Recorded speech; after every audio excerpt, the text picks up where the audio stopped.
KEGL, Fort Worth, Dallas. I really thought that the point that you were there...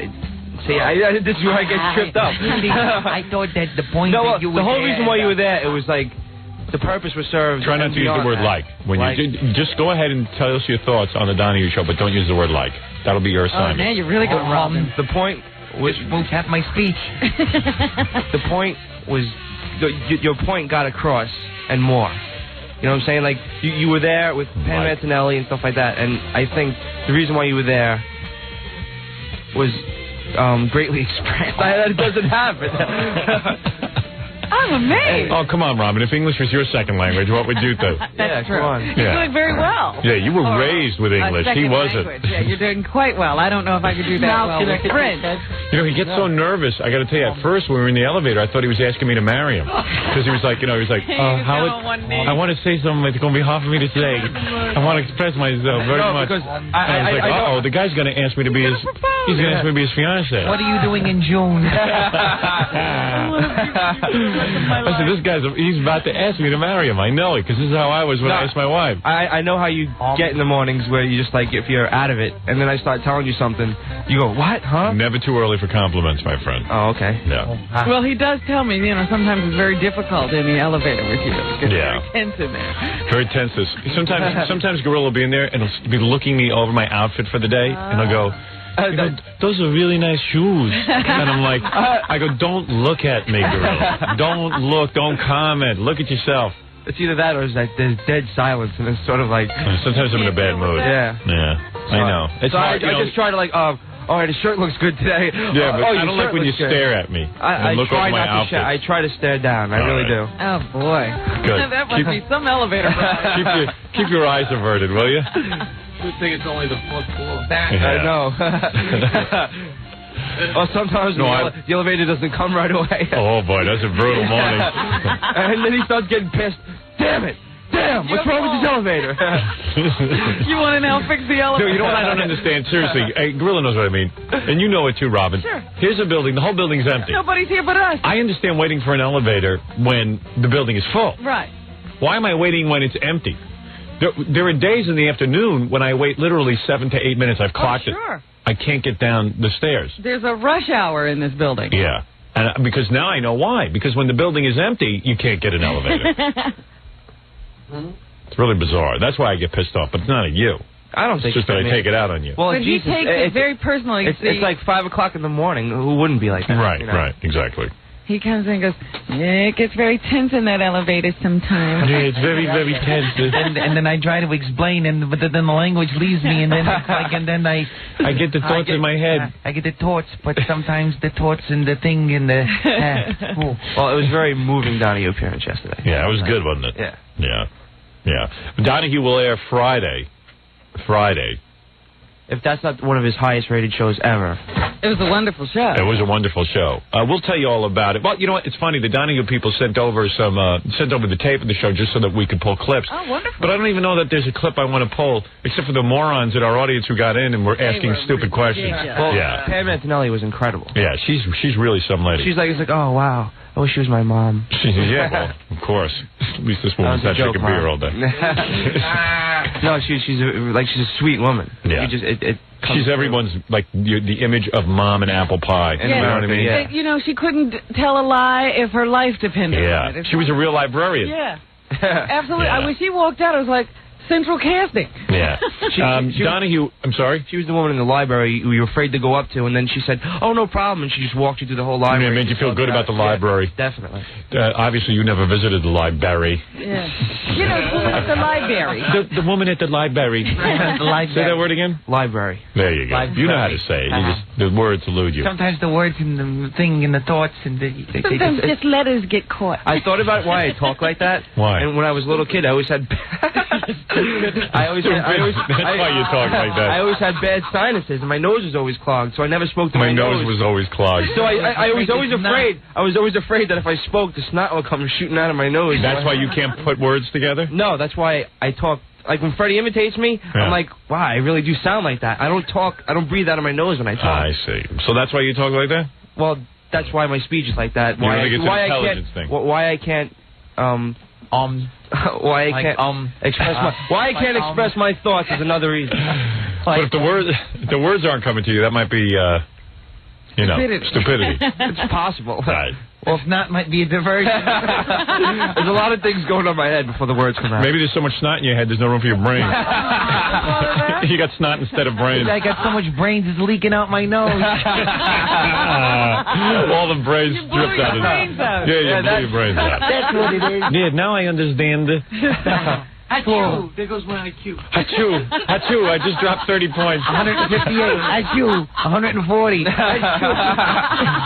All right, very good. Robin and I will talk to you about Donahue after these words. I'm sure people are curious what went on. Also, there's a lot for me to talk about. Now we have to start the FMEs, Robin. Oh, yes, all FMEs today. Yeah, a lot of FMEs, but we have a lot of business to go through. So let's take a short commercial break, and we'll be back right after these words. You're listening to The Howard Stern Show. Howard Stern Show. 97.1 The Eagle. The Howard Stern Show. Once again, Howard Stern. All right, we have a million things to talk about. All right, let me go through the list of things we have to talk about, then we'll get right to the FMEs, because we have a lot of awards to give out. It's going to be a really big show today. Very big. It's the biggest show of the year. We started the FMEs yesterday, and you know they were great, Robin. Oh, yes. Always. Always stellar. So, so yesterday I went over to tape the Donahue show. They taped that at 1 o'clock. I got there about 3 minutes to 1, which was perfect. That's what I like about that show. Totally professional. I got to tell you, I love this guy Donahue, and I'll tell you why. Now you're in love with him? Yeah, I love this guy. I got to tell you. I'll tell you why I love him. It's for the exact reason people probably don't love him. When you do the show... Now, first of all, there's no nonsense. You don't have to sit there, and they go on time. That's number one. Number two, I probably love him more than Marlo loves him. He ought to marry you. Yeah. Put you on that yacht. I won't yell at him. Number two, before the show, no nonsense. The guy shakes your hand, goes out and does the show. I don't have to sit there and talk to him. After the show, no talking to him. You know, he has one of those moves where he does not like contact with people. Right. Before that show, just as I don't remember which part of it I was, but I was in the hall at one moment when they were bringing Donahue out. Yes. Everybody went into a panic because Donahue was seeing a person. Yeah, right. They got me out of that hall really quick. Yeah. Donahue doesn't want to see anybody. He doesn't. He saw me, and we looked at each other. We shook our hands hello, and I didn't want to talk to him. He didn't want to talk to me. It was very, very mutual, and it was beautiful. And you go out there, and the guy handles the show. He keeps it moving. I don't have to sit there and be pre-interviewed. He never has anybody come see you. Nothing. I got there 3 minutes before taping, and it was like like Letterman. I got to sit there for 3 weeks. Right, they want you there 2 days before the show starts. They want you talking to a guy on the phone. I don't know. This guy handles the show, and it's not an effort. Responsibility. This is my show. I need to make sure there's content. Right. It's beautiful. It's beautiful. I've always been impressed with his preparation. Yeah. That is true. Very impressive, and the guy is articulate. He's able to speak. He's able to express himself, unlike Grillo. He's able to... His words are not trapped in his head. Yeah, whatever thoughts he has, he lets them out. Look, yesterday we taped the show. It was a very good show. The point of me going on the Donahue show was to, A, promote my paperback, which is now out in the stores, and B... more importantly, well, maybe not more importantly, but B. Notice it's B. B. There's an A and a B here, and let's be honest about it. B. There is a B minus. There is a woman who does not have a job because she bought my book for a library. That's amazing. I don't know. I think this is a big story. Well, when you sit there and think, I don't know how much money she made, but she surely must have spent a lot of money in running that library, hiring people, and so forth. She spent $15. I know. On a book. Well, it changed her entire life. Also, a book that has been checked out every day since it was purchased. That's right. A book that is held on reserve, which I didn't know, which means that only adults can get it. You had to ask for it. It wasn't sitting out for you to peruse. No. It just doesn't make any sense. And without going into analyzing the whole show that we did yesterday, I learned a lot of things. about being the head librarian at Weslaco, Texas, and actually it was a pretty wild show. The two guys, and I thought it was Weslaco. I thought it was great that these two guys showed up. It was two guys who are on the city council. One was a commissioner, right, and the other one was the city lawyer. Yeah. And it was really good that they were there. I think that in most cases they just wouldn't show up. Yeah. So I thought that was pretty impressive. But at the same point, this woman was so honest and so sincere that you totally believed her. You talk about being in a courtroom. This was a courtroom yesterday. She was a perfect witness. Perfect witness. She got up there and you knew she was the real deal. It was beautiful. I mean, wait till you see Brought this. a tear to your eye. Absolutely, Robin. A double tissue. I must tell you. And it's fabulous. You know, there were points that I couldn't even get to make on the Donahue show yesterday because the show wasn't so much about me. It was more about this woman, and great. I'm glad she got the publicity, and also I got the word out that I'm showing up in Washington, D.C. Friday to not only show my support of her and get her in front of the press, but also to, to sign some books, which I'll be doing at DuPont Circle at 1:30. At the Crown Bookstore. The Crown Bookstore.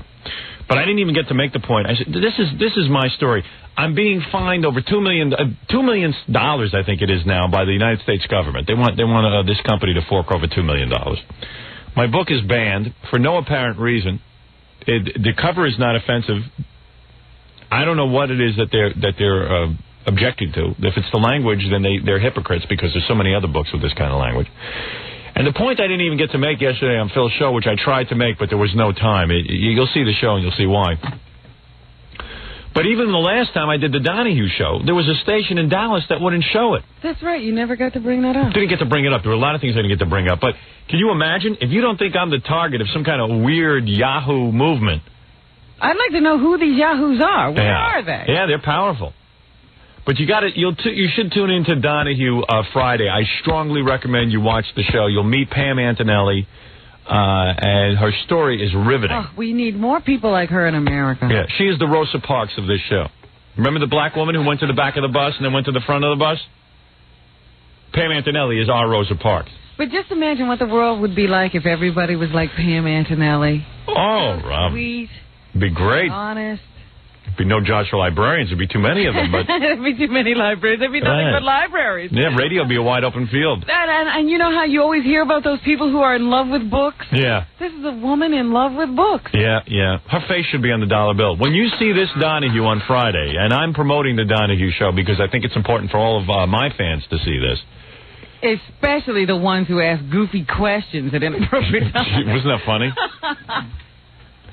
Do you think I should play any of the Donahue show? I think people should just tune in and watch it. Yeah, I think that if we just talk about it, we'll whet their appetites enough. Maybe afterwards, after people have seen it, there's certain things you want to pull. Yeah, the show will air all over the country on Friday. It airs at different times. I know for a fact that in Washington it airs at like 9 or 10 o'clock in the morning. Wonderful. Then that's perfect. Which is good. And here in New York it airs at 4 o'clock. So you'll want to see this. You really will. You'll want to see Donahue on Friday. Now, on the front page of the Daily News today, have you seen this, Robin? Yes. Okay, good. Didn't get to figure out what it's all about. I'll tell you what it's all about. On the front page of the Daily News today, it says, Howard Stern casting call. Story on page 6. Oh, you know there was a hard copy camera crew in the lobby of the NBC waiting for you. They wanted to ask. They're doing a piece about the movie, apparently. Yeah. And they wanted to get you and ask you questions. But, of course, you took the lower route and got out through the garage or something. So they were stuck there looking for you. You don't know. I pull into the garage underneath the NBC building because I don't want to deal with the crowds. Yeah. So they know I'm going to do this. I pull up to the NBC building yesterday, and what do? Right away, it becomes a whole big deal. You can't pull underneath the garage. There's too many trucks. You're going to have to get out here and walk down. I'm like, well, what's the point of going in underneath the building then? It became a 10 or 15-minute negotiation just to get into the building. So finally I just said, hey, screw this. Life's too short. And I went and I just walked down the stupid ramp. But that was a whole nother thing, just getting into that NBC building. Pretty wild. Well, there was quite a crowd down there waiting for you. Oh, was there? Yeah. Well, then I was smart because they said, well, you can just walk in right through the front, they tell me. I said, yeah, well, what am I going to deal with there? Yeah, I would have been on hard copy. And they've always been so sensitive in their portrayal of me. I have finally learned I'm going to just call those questions stupid when they start asking them. They're sitting there asking me dumb questions like, what does it take to play you in the movie? And what should they be looking for a young Howard Stern? I'm like, I haven't even seen the script. How would I know what they should be looking for? There you go. Well, anyway, according to this article, Robin, there's a call for young Howard Sterns. Yes. You want to hear the article? Yeah. Wanted. This is a want ad. Where is this ad placed? No, this is the Daily News article. Oh, okay. Wanted. Young men prone to adolescent fantasies. Will portray the wonder years of a middle-aged man prone to adolescent fantasies. Must be outrageous, outspoken, and willing to stand in line for hours a week starting October 8th. Hours a week? I don't know what that means. This is a reporter writing this. I don't know why you'd have to stand in line hours a week. This is, by the way, a casting call for legitimate kids. You know, this is not... actors, little actors. Interested? Then you might wind up playing the young Howard Stern in the film version of the radio personality's wildly successful biography, Private Parts. Producers will hold open casting calls in New York, Cleveland, Los Angeles, and Chicago in hopes of finding 3 boys, ages 6, 10, and 14, who possess the Jejune qualities, Jejune. That's the young qualities. Oh, did I say it right? Yeah. Damn. The Jejune qualities that make Stern the most popular man on the dial. The New York session will be held at the Palladium on East 14th Street from 10 a.m. to 6 p.m. Casting director A.V. Kaufman was less than loquacious. What does that mean? I don't know. Talkative, I think. Less than talkative when asked to describe the qualities she was looking for in a child actor. A young Howard Stern, Kaufman said. And what does that mean? A young Howard Stern. That's what she said. Will this be a tough part to cast? A job's a job. Oh, boy. We'll see who shows up, Kaufman said. What kind of question is it? What kind of woman answers like that? I don't know. I've met funny. A.V. I don't know. A job's a job? I like that. A young Howard Stern. A young Howard Stern. You figure it out. I'm not the one who has to figure it out. A job's a job. That's it. Screw you. I'm going to answer every question that way. Yeah. Now you learn. Producer David Kirkpatrick was more specific. You know what it is? A.V. Kaufman is a really famous casting director. She's cast really big movies with kids. Like Little Man Tate and a couple of things. And I think that she wants everyone to know, this is what she told me, that because it's Howard Stern, everyone's going to think it's some kind of weirdo movie or something. Right. This is a really big budget film. And she really is serious about finding the right Howard Stern. It's not going to be some, some kid. Not a goof. Yeah. Producer David Kirkpatrick was more specific. I think we're looking for 3 young men with a twinkle in their eye. That's not you, Jackie. You're not young. You've got the twinkle. Yeah, the twinkle is still there. Yeah. Kirkpatrick also announced, this is the big announcement.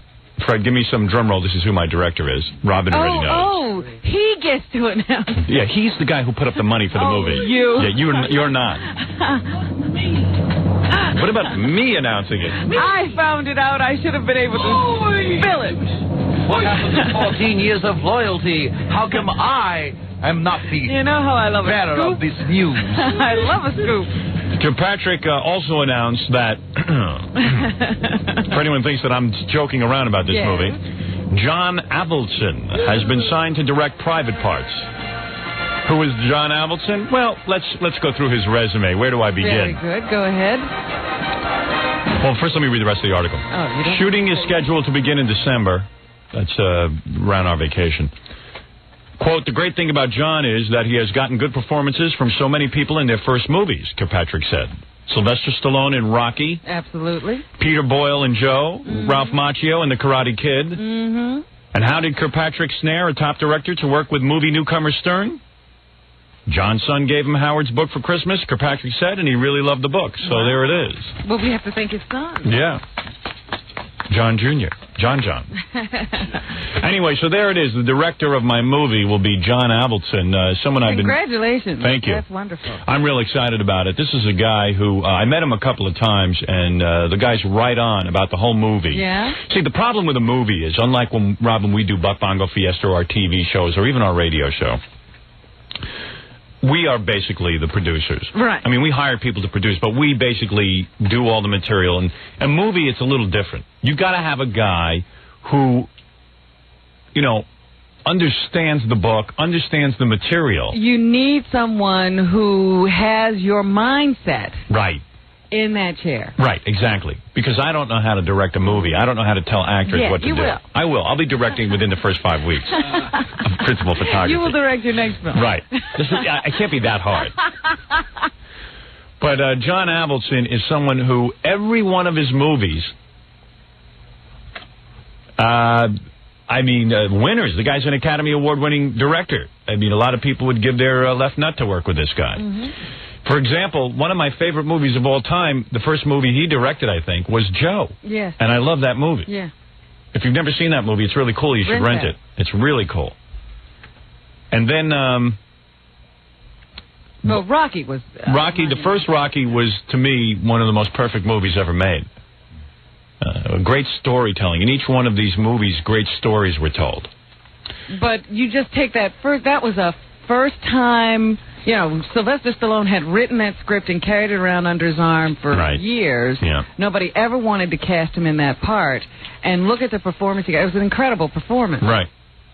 And as you can see, John had a lot to do with that, because I've seen some other Sylvester performances. See him without John. Yeah, see him without John and see him with John. All right. Then Karate Kid is another story that I really love. And I've seen Ralph Macchio in other movies, and let's face it, John got the best performance out of Ralph Macchio. And Karate Kid, to me, is a great story. It's told, the way it's shot, and the way the story moves along so you're not bored. Right. You're totally involved. Your mouth is hanging open through the whole movie. In Baba Booey's case, there's drool coming out of it. His mouth is always hanging open. That's true. I sat with him during Karate Kid. His mouth was hanging open. I said, boy, this must be a good movie. And I realized his mouth was always open. Yeah. Papa Flunky. And I'll tell you. Then I look at the movie Lean on Me, which he directed, it was the story of Joe Clark, the principal. I thought that was a wonderful movie. Fantastic movie. I forgot he directed that. The film I haven't seen that he did is it called 8 Seconds or 8.5 Seconds? 8 seconds. The one with Luke Perry. It's not 8.5, it's 8. 8 seconds. That's the one about the rodeo thing. Yeah. While not a commercial success, from what my parents saw it and told me they thought it was a great film. Really, really good. I've been trying to get a hold of it. So the guy's got a track record, is what I'm saying. I mean, this is great track record. Yeah. And the point is, when I finally get this movie in the theaters, and it's going to be, believe me, a long, arduous task. I mean, we're in meetings today, and then we got to go into writing meetings all this weekend and all kinds of stuff. But when it's a big deal. Huh? Yeah, it's endless. The script is maybe 35% of the way there. So he's now working on the script too? Yeah, it's gonna be a John Avildsen film, you know. Because I understand that he wanted scenes in there from the book that you had not included. Yeah, he's got a pretty clear vision. I'm a little too close to the material, quite frankly. I wrote a script with Peter Torkvey that that name just killed me. I know, me too. Yeah, it's like Pig Latin. Yeah, I know. I wish he'd just change his stupid name. But anyway, I wrote a script with him, and the script is there's a really lot of good, funny scenes in there. But I don't think I nailed the movie down. And I think that we need John to sit there and tell us. Yeah. How best to tell the story. Of the character and how best to portray you in the story. Well, I sat down with John Avildsen for like 2 hours a couple of weeks ago, and he outlined on paper exactly the way the movie should go. And I was really caught up in it. And he had a real simple way of explaining it. Was it the same movie you saw in your head? Yeah, there was some of it was, but some of it isn't. And some of it I still don't know what the hell's in John's head. You know what I mean? But I figure he knows a lot more about this than I do. Yes, well, scrap your dream. Yeah, and then, that's in my head, I don't know, I was playing a whole different movie. And then, I wish I could just open my head up and show you the movie. Yeah. And then... Make it a theater. Yeah. And then, we had a real, about an hour and a half long phone conversation about 3 or 4 days ago. Mm-hmm. Exactly. We went over it all again, how the movie should go. And it made a lot of sense to me. I think it's a movie that everyone's going to really love, and it's going to take people by surprise. So, as the book did. Well, it's very exciting. Yeah, it is exciting. So, and John's real short, which is interesting, too. I don't really know what he looks like physically. He's like he's like an older, distinguished guy, you know. He's like a classy-looking guy. Yeah? Yeah. You know what I mean? Will he sit on the set with that mega thing, you know? That in fact, even not on the set, just on the telephone he has a megaphone, a big bullhorn. Carries a bullhorn with him. And it's real funny when we're together, because he's short and I'm real tall. Yeah. Which is interesting. Mutt and Jeff. Yeah. So he mumbles. I don't know what he's saying. I know he's directing me, but I don't understand. Do you think now, has he talked about how he will direct you? Is he a very hands-on director? John Avildsen said to me something that convinced me he has to be the director of this picture. What was it? He started talking about first-time actors and feeling secure. And I said, what do you mean? I'm the most secure person in the world. I know exactly what I have to do. I know how to go out there and do it. He goes, no. You are not only, he says, you are not only going to have to play the Howard that we know on the air. You've got to play the Howard off the air. And that ain't an easy trick. And you need someone who you trust, who is going to sit there. You need someone who has gotten performances out of people, who can sit there and tell you, you're not hitting this. And then you feel secure, because when you do hit it, you know he's not stroking you. Right. And that makes total sense to me. That's what he means by security.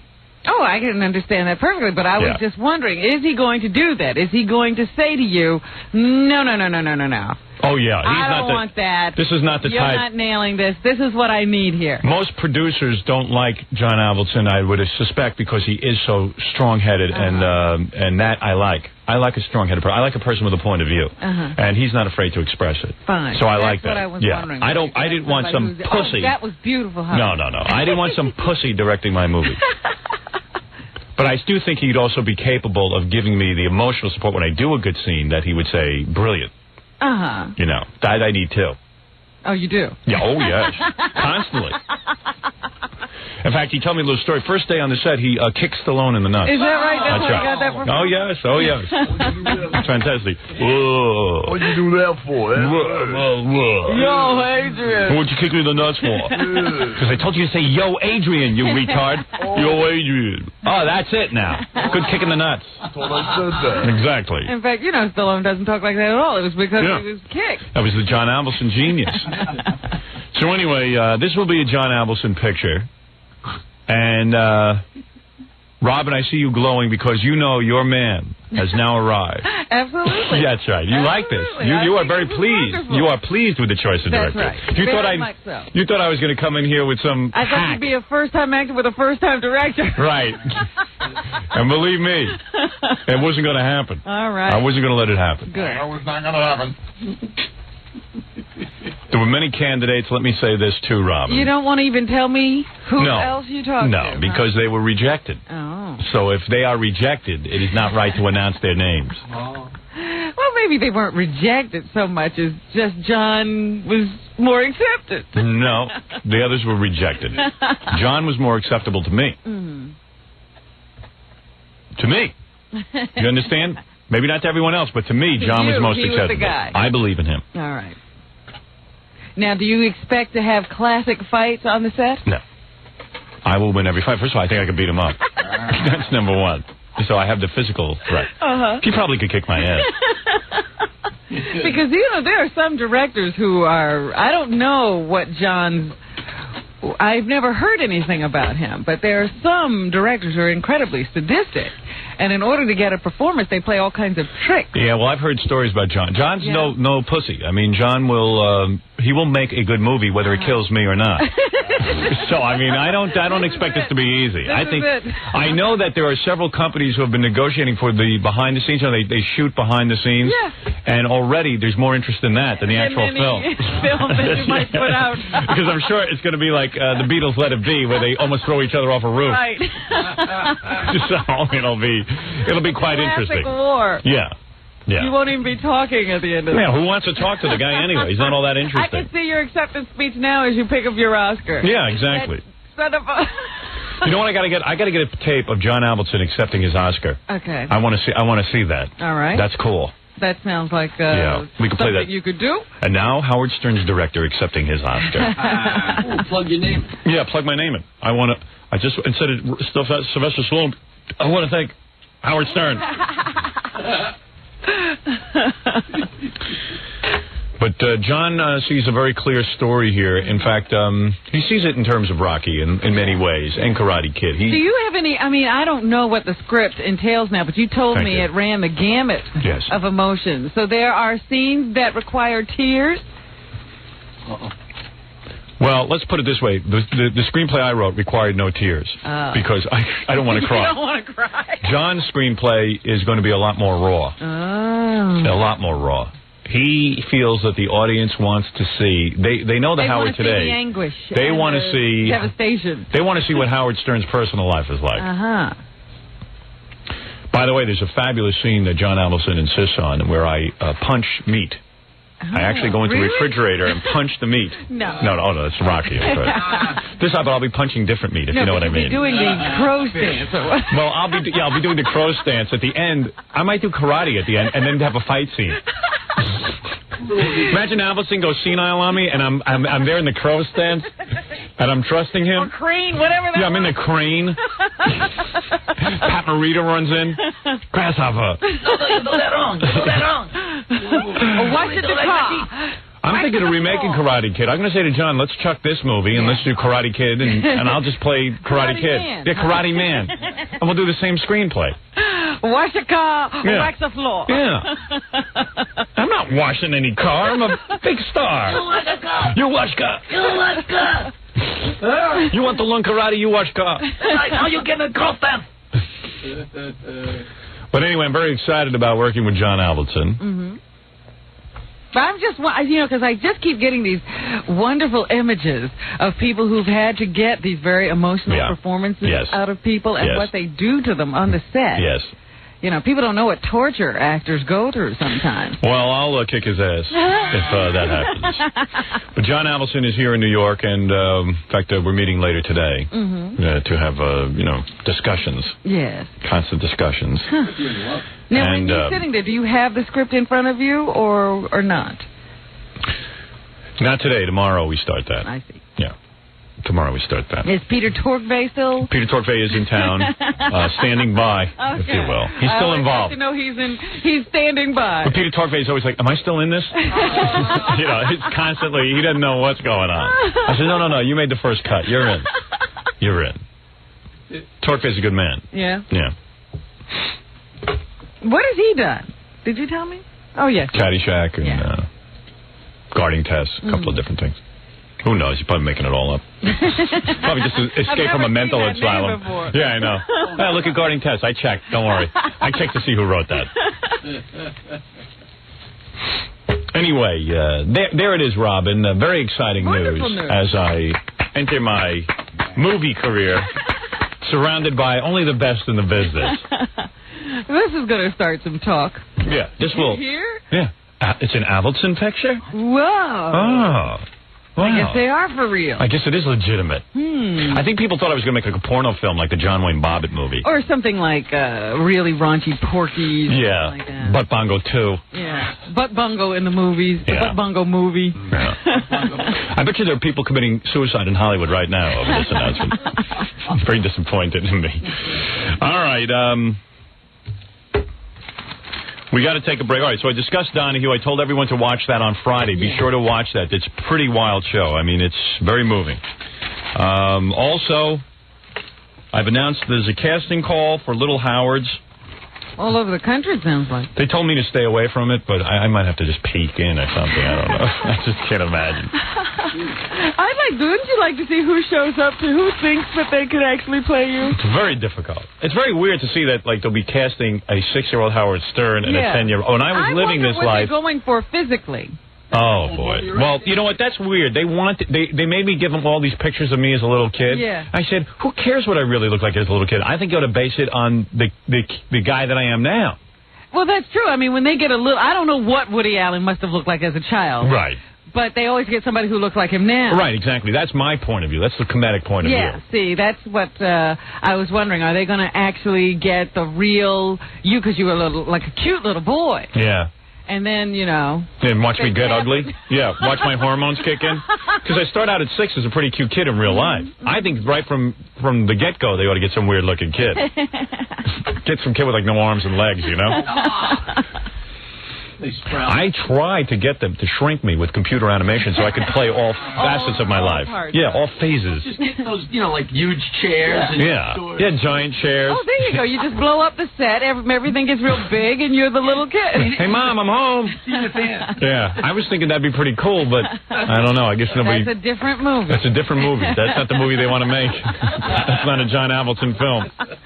Could be good for laughs, though. All right, well, there we are. So there's the big announcement. That's the director of the movie. I'm sure the audience has questions, but we do have to get to the FMEs. Maybe I'll take a few of those questions. I'll try to. And then we got to start the FMEs. I got tons of awards to give away.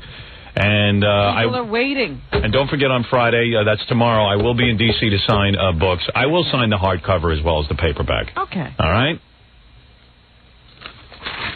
And we'll be back right after these. Hey, Robin got a personal letter from Cher. From Cher, the movie star. Yeah, she was the people at Cher's place, whatever it is, whatever her publicity firm is. They made sure to say that Cher hadn't been listening to the show. But one of her friends called her and told her we were talking about it, so she dispatched that note. She looks real, she put out this catalog. She's like Cher is selling stuff now, like stuff she thinks is cool. And she's got real good taste, because I got to admit, I'm not going to lie and tell you that the stuff's bad. Yeah, I was very impressed with the catalog. I'm actually going to buy some of it. I was sitting there thinking, oh, my God, I think I'm going to fill out this order form. What is it? It's just like cool stuff for your house, but like she's got... some clothing, some jewelry. Cher's got real good taste, I got to admit. Oh, I thought it was going to be like hair care products. No. Like, you see, like she's really into chainmail. That's the kind of crap I'm into in my house. See, she's got a... chainmail helmet candle stand. Isn't it great? Yeah, but I'm really into stuff like that. Yeah, it's beautiful. Then she's got an iron and chainmail vase, which I'm going to... Hey, dickhead, come in here. Who's that? Ralph. Oh. Hey, Ralph, come in here and order me these things. Immediately. Well, she said that you didn't have to love them just because she did, only if you loved them too. Yeah, it's kind of a cool catalog. I don't know if other people will... Yeah, most people don't have houses like that. Yeah, this is kind of weird taste. You know, but I guess you could get into some of the pillows and, you know, because she's even got sheets and pillowcases and... Like, if I was going to sell some junk, I would sell stuff like this. Where's Dickhead? I don't know. Hey, Dickhead, order me the following things. Yeah. Oh, you didn't want to come in because I called you Dickhead? Is that what's going on? What? No, I just heard you. Oh, okay. What's up? No, I said Dickhead. I thought you knew your name. Mr. All right. Dickhead. All right, here it is. Don't you think that's kind of cool? Order that for me, will you? Yeah, what is it? Is it a whole setup? It's a stand. Yeah, it's like a candle stand. That's kind of neat. Can you order that glove, too? That's cool. Yeah, where do you get that? Where do you get that metal glove? You see that? Yeah, she doesn't have that on sale? She didn't sell that? Good. And then order me one of these iron and chainmail vases. See that? Isn't that cool? What's that other thing on the... Yeah, that's cool. What's that thing on the page next to it? The first page. No, I don't want that. I want this. There was like a box with a cross on it. No, this thing. See that? I want that. Yeah, that's cool. That's cool. Look at that. You know what that is? Yeah. See that? That's like the thing that they have the monkey tattoo in the 9 Inch Nails video. Yeah, that's what I want.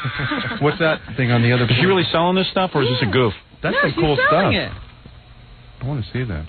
Well, you don't and have to there's see a little note on the Just top order of it. each page as to how she came I don't care to about know that. all that stuff. It's very funny, though, to read how, you know, oh, this one let me redesign his whole glass collection. You should put out a catalog like that. Yeah, I could. She's got kind of like similar taste. That's why I don't know why you two don't get along. Well, I don't know. It's those big fake teeth of hers. But you like I like the picture. You know, she's really cute and everything. I'd love to have sex with her, but you know, I'm looking at the picture of her on the cover, and it looks like they kind of shot from far away. I mean, she looks dynamite. Look at her on the cover of this magazine. I'd do that. But did you think she really looks like that? That's the question. You talking about the face or the whole body? When you get Cher in bed, does she look like that, or does she look like your grandmother? Let's go for the tight shot. Yeah, I mean, I'd like to see a close-up on that before I commit. Is that right? Yeah, I mean, she looks unbelievable. Look at the belly. And the belly is tight as a drum. Tight. I love that. My wife swears she can't get her belly that tight. Why not? Cher did it. Her voice doesn't work as hard. I know. She don't care. Didn't Cher do it through surgery or something? So what? So my wife can have surgery. Yeah, I mean, go that extra mile. Yeah. Why not? I mean, you love your man, do it. Wait, you want to look hot for your man? Didn't I read that, like, she had ribs removed or something? Yes, so. What do you need, your ribs? Yeah, you act like that's... How many do you have? Yeah. I'm like you're going to miss him, right? Look, she looks like she can still breathe. Yeah. She don't look like she's hurting. Doesn't she look good there? Like, does she want to? But she looks 20 years old there, right? Yeah. Because it's probably shot through a bunch of jelly and crap. Yeah. That's how my whole movie's gonna be shot through jelly. Yeah. Yeah. You're not gonna be able to see it. See, you can play all ages. Yeah, it'll be all out of focus. Yeah. Tom Chiusano came in here during the commercials to congratulate me on the director. That's a big coup. Yeah. Tom Chiusano. Don't put your grubby hands on my magazine. Hey, give me back my magazine. Hey, get out of here. Give me that. Tom, you want to congratulate me on the air on my choice of director? I will tell you, Rocky is the only movie I ever stood up and cheered at. Really? Yeah. You were in the theater. Yeah. Let me get this right. Cool. Let me get this Very straight. cool. Let me get this straight. What theater was this? It was out in Westchester? No, I think it was in Manhattan. Okay. You went with your wife to the movies. No, we weren't married yet. Okay, you went as a boyfriend, girlfriend. Whatever, yeah. Gee, And- is that movie that old? And you were sitting and watching the movie. A lot of people in the movie stood up at the end of the movie and cheered. And you were one of them. Were you the first? Were you the first, or did you just do it after you saw everyone else doing I it? forget exactly what. All right, I guess that he did it after everyone else Sprung did. out of your seat? Do you know that I talked? Remember I talked to Cher years ago? She called. Yeah. Remember that? Is that when she was angry at me? Oh, yeah. Yeah, she's Yeah. screaming at Yeah, Tom. right.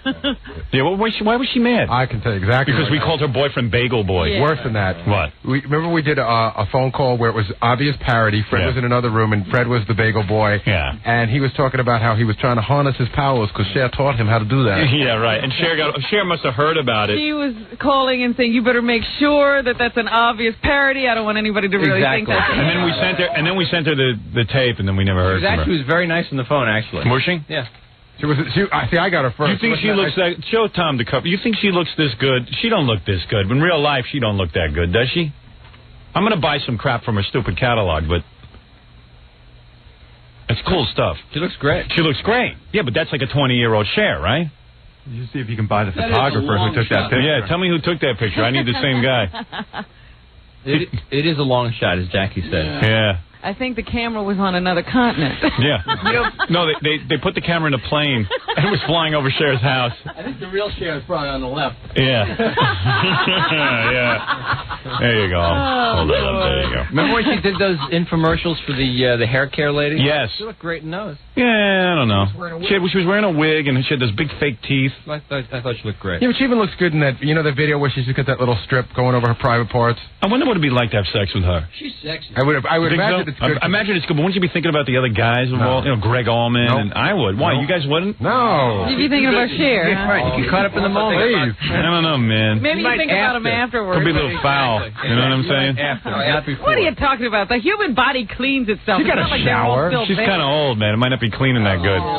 After a bunch of times, What? after a bunch of times, you start thinking about that kind of thing. You're right. Right. Yeah, well, all I need is once or twice. You know, I did. Let him talk. What? A couple of years ago, so I saw her up close and everything, and she looked pretty good. Did she look good? Yeah, I mean, like her face is like, youthful looking, like she got to the fountain of youth or something. Ponce La Cher. Very good.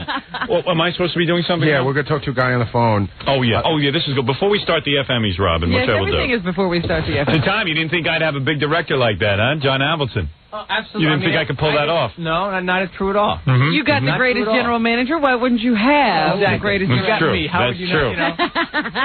You must be nervous. You're going to lose me probably to the film world. Once John Avildsen gets a hold of me, it's going to be a whole different Howard. For those who don't see Eve, you can only see him stroking his chin and looking up, very pleased with himself at the moment. You'll probably lose me. Ruminating about his film career. I'm just thinking about the Academy Award presentation. Well, I'm just wondering when you're going to do your Hamlet. Hamlet? I'm not doing no Hamlet. Hey. Look at you.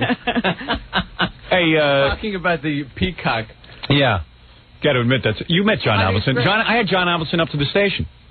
I heard about that. Well, I had a meeting with him, secret meeting, when we were just talking about doing the movie Well, together. how could you secretly have him up here? Well, I had him up here, and Small, he hid well. I took John Avildsen into here, into where we tape our E-show, and do the radio show, of course. he was out of his mind. He says, I will, free of charge, show you guys where to place the cameras. I will have them, they have to be lowered. They have to, I mean, really? And then he vomited. Looked at this and immediately knew things were wrong. Then he vomited on our floor, and Tom was all angry. But then I told him he's an Academy Award winner, so it was okay. Yeah. We saved it. Right. I still have it. Howard, what did he win the Oscar for? Was it Rocky? Rocky, yeah. I think he deserved it for Joe, and I think he deserved it for Karate Kid. Those were really good movies. They were great movies. Yeah, really good movies. Really Lean on Me was a really good movie. Yep. Oh, he did that? Yeah. Great movie. Great movie. Those are all great movies. They really are. Just think, Gary, John Avildsen will be directing you as well. I mean, well, the person playing you. Yeah. Right.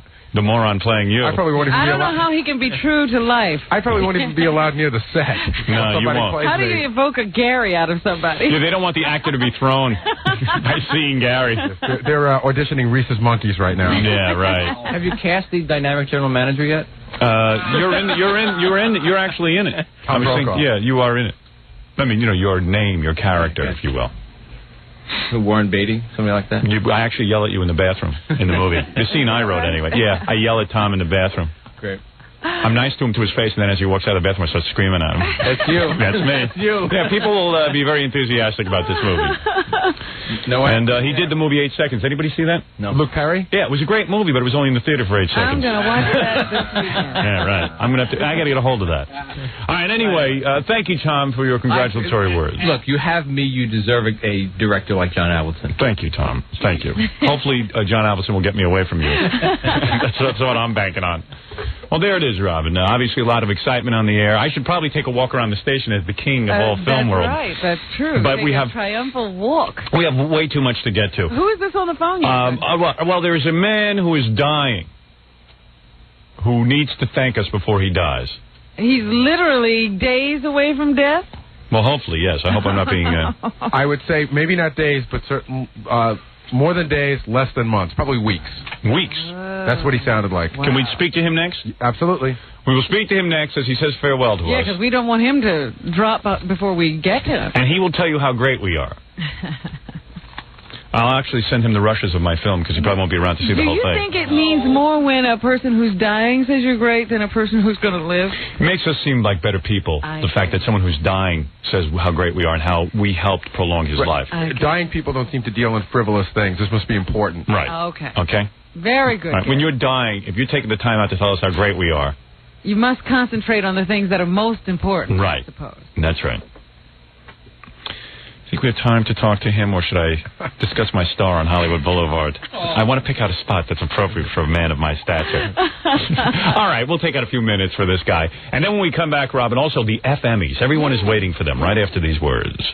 I must get... Hello.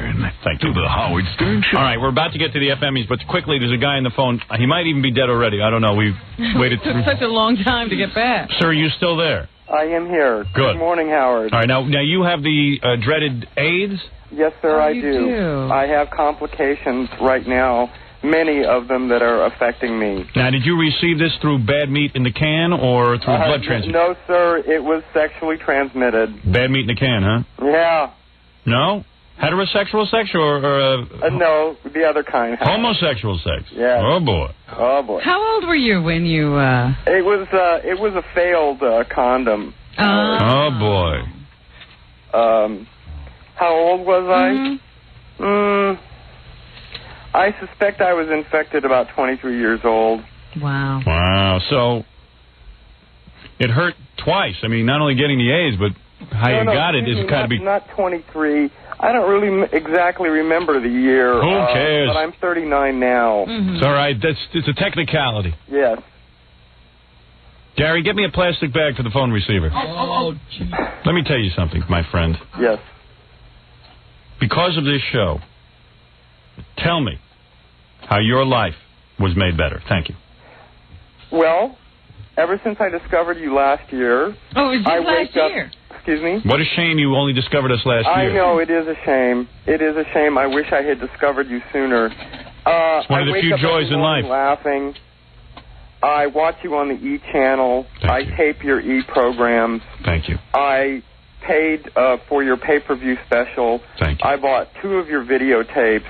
I bought your hardback and paperback book. Wow. Thank you. And I think you're one of the last great voices of reason and honesty in America. Now, here's a man who is dying. How many weeks do you have left, do you think? It's not weeks, Howard. I don't know. Gary. You said you're suffering many complications, though. We were hoping... Yes, I am suffering many complications. Like what? What do you got wrong with you? Well, I have a respiratory thing happening. Go ahead. I have a condition called Kaposi's sarcoma, which is a benign cancer. Fred has that as well. Pretty ugly. The lesions. Oh, you got the lesions all over you? Not all over, but they're starting to proliferate now. Lovely, yes. It's sort of like Tom Hanks in Philadelphia. Yeah. Oh, well, he's a big star. Oh. I've had something in my intestine that has given me nothing but really virulent diarrhea. Unbelievable. You're not going to the bathroom right now as we speak to you? No, sir, I'm not. Oh, excellent. Now, the point that this guy's making is that he could check off the planet at any point. Am I correct? And anything could take him. Well, let's put it this way: if a misplaced microbe got me, I could. Yeah. Yes. Now, that means that we make this guy's life better. You see how important this show is? Within the last year. Yes. In fact, when you say on the E! channel that you make your life worth living, you're not too far off the mark because I really enjoy your show. Wow. So in other words, more so than anything, if the government were to take us off the air, your life is worth living because you get to hear the show every day. Absolutely. The FCC is ridiculous. They are only trying to censor you because you are a voice of honesty. This is your vaccine. That's right. You are my vaccine, longer. Howard. You're one of my vaccines. Because of the laughter. I only wish you had been listening to me instead of bending over that fateful day when you were 23 years old. You know what I'm saying? Because you'd be fine to this day. You would be fine right now. Yeah, well... I wouldn't be losing you. It's kept me healthy. Yeah. Robin can't bend over. She's too busy with me. You understand? No bad meat in the can there. Yes. No meat in the can. None. Exactly. In any can. In any can.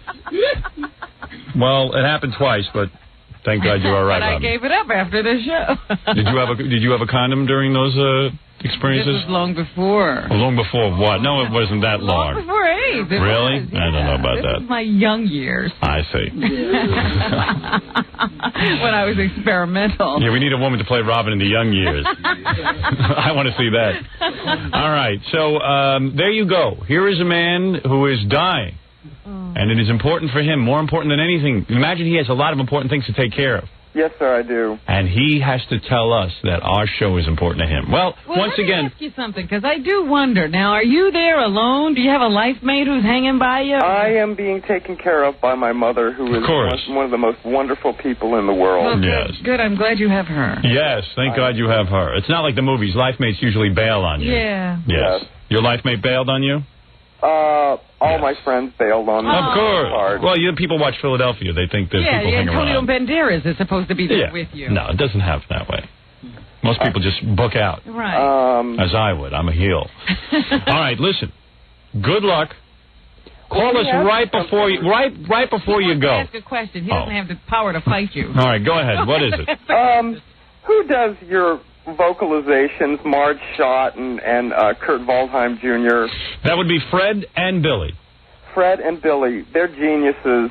Please. Let's not get carried away. Just because Fred does a little German accent. Delirious. No, I'm a genius. I'm a genius. Fred is you're sort of the talented. head genius, Howard. I'm the genius behind everything. All right, thank you.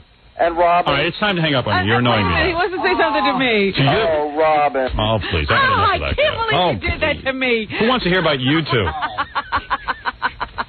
He had nothing more to say. He was just looking for airtime. Dying man. Who cares? Too bad. You're going to hell. Believe me, no one else has him on. All right, now it's time for the FMEs. I got to take a break, and then when we come back, we'll talk more about FMEs. I wanted to know what he had to say to me. He thinks you're great. Oh, you. Believe me. Only wants to hear about himself. It was getting boring. I didn't want to talk to him anymore. One of these days, it was getting dull. I can't wait to see you as an old man.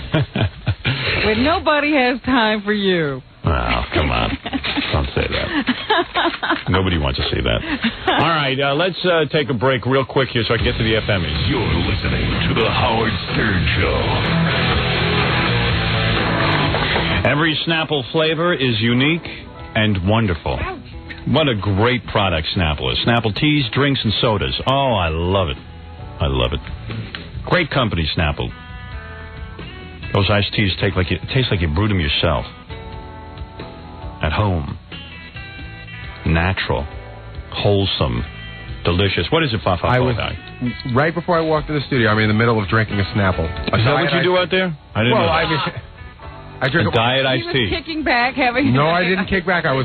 Why do you bother drinking the diet iced tea? I mean, I've never seen... Why don't you just drink regular iced tea? I drink that, too. Oh, all right. Because, I mean, he can't be...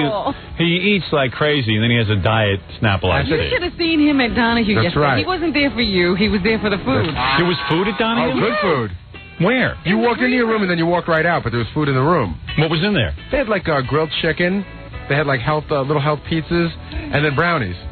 Well, why wouldn't you point that out to me? Howard, you walked in and out. You weren't even in the room for 2 seconds. Oh, so useless. He is too busy eating. How could I point it out? You weren't even in there. And you were just... you know what Gary did for me when we went to Donahue? He ate, and then he goes onto the set of Saturday Night Live. He sneaks onto it. I wondered if you knew. And him and Ralph take pictures of each other on the set. I told Howard before you could. I know. Every time that's what he was doing. Happened, you know, we'd be remarking or responding or reacting to the show. He'd run in and say, "What just happened?" I said, "Why don't you go back and take more pictures on the set?" Gary, why do you embarrass me when I take you places? I didn't embarrass you. Of course you did. You're like a little boy sneaking onto the set of Saturday Night Live. Nobody saw that except for you, because I told you. I know. I didn't see it. But I mean, I told you about it. Nobody saw it. Nobody saw it. I didn't. How do you know no one saw it? Because I know. You don't know. What if somebody had walked in on you? While you were posing, you were looking for other eyes. That's correct. Right. I don't know what. It's just like I know that Bob Morton, who's the producer of the Letterman Show, and that guy who produces the Regis Show, they wouldn't do that to me. I mean, Ralph's a complete retard, and I hate him. And he just dragged Gary into it. You're the producer. Get out of here, Ralph. I don't want to talk to you. Get out. Get out. Get out. I don't want to know. What could you possibly tell me that's interesting? Gorilla asked me to take a picture of him in there, too, right? Oh, that's really interesting. So I went in there and took a picture, and then as we're walking out, there's some glass thing, and there's about 70 old ladies staring down. Right, a tour was coming. So people did see Bob Hawaii. I don't know if they saw him, but Gary, no one could have walked in and said, "Hey, kid, what are you doing?" Nobody did. Yeah, you behave like a child. True. No one would know you're in show business. I'm a boy. He kept disappearing from the room, and then I thought... No, Robin, I wasn't... You are... And then he comes running in and goes, "What happened on the Donahue show?" What just happened? What did they say? Yeah, why don't you repeat the whole show for Gary? What did they say? Why don't the two of you confer on bending the truth? Because you're both very good at it. I'm not bending anything. I'm just reacting to what you told me. The one time that I walked in when I didn't hear what happened, I was actually in the room next door talking to your agent's assistant. Oh, I see. What just happened? What were you talking about with her? So maybe she could take pictures of you and Ralph together? You don't even know your agent's assistant is a guy? Who is my agent's assistant? Peter. No. He's not an assistant. What is he? He's more than an assistant. He's an administrator. There was one other time that somebody... You don't even know your agent's assistant is a guy? Howard, I know everything, Gary. This was the best. Yeah. Forget about taking the pictures on the set of Saturday Night Live. Wait, hold on. What did he do now? This is a Snapple. What did he do now? Excuse me. Tell me now. Then, some woman came in to introduce herself. Gary's mouth was so full of food. Yeah, that's my producer. Well, that's true. And he couldn't shake her hand because his hands were full. And was he trying to get his lips over his teeth to shoot like... Yeah, she says, "Oh, where's Gary?" And he's like chewing and trying to get the food off the teeth. And her name was Wendy, and she came to thank me.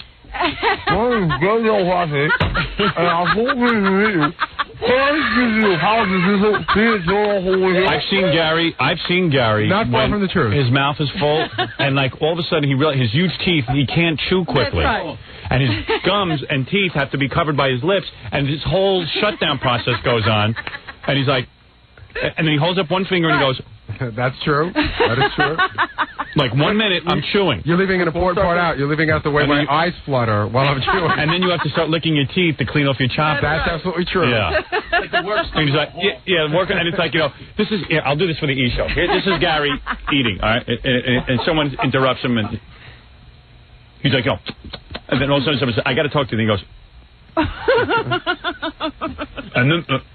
after he finishes chewing, the tongue starts going over the teeth. That's right. Like a car wash. Eating them off.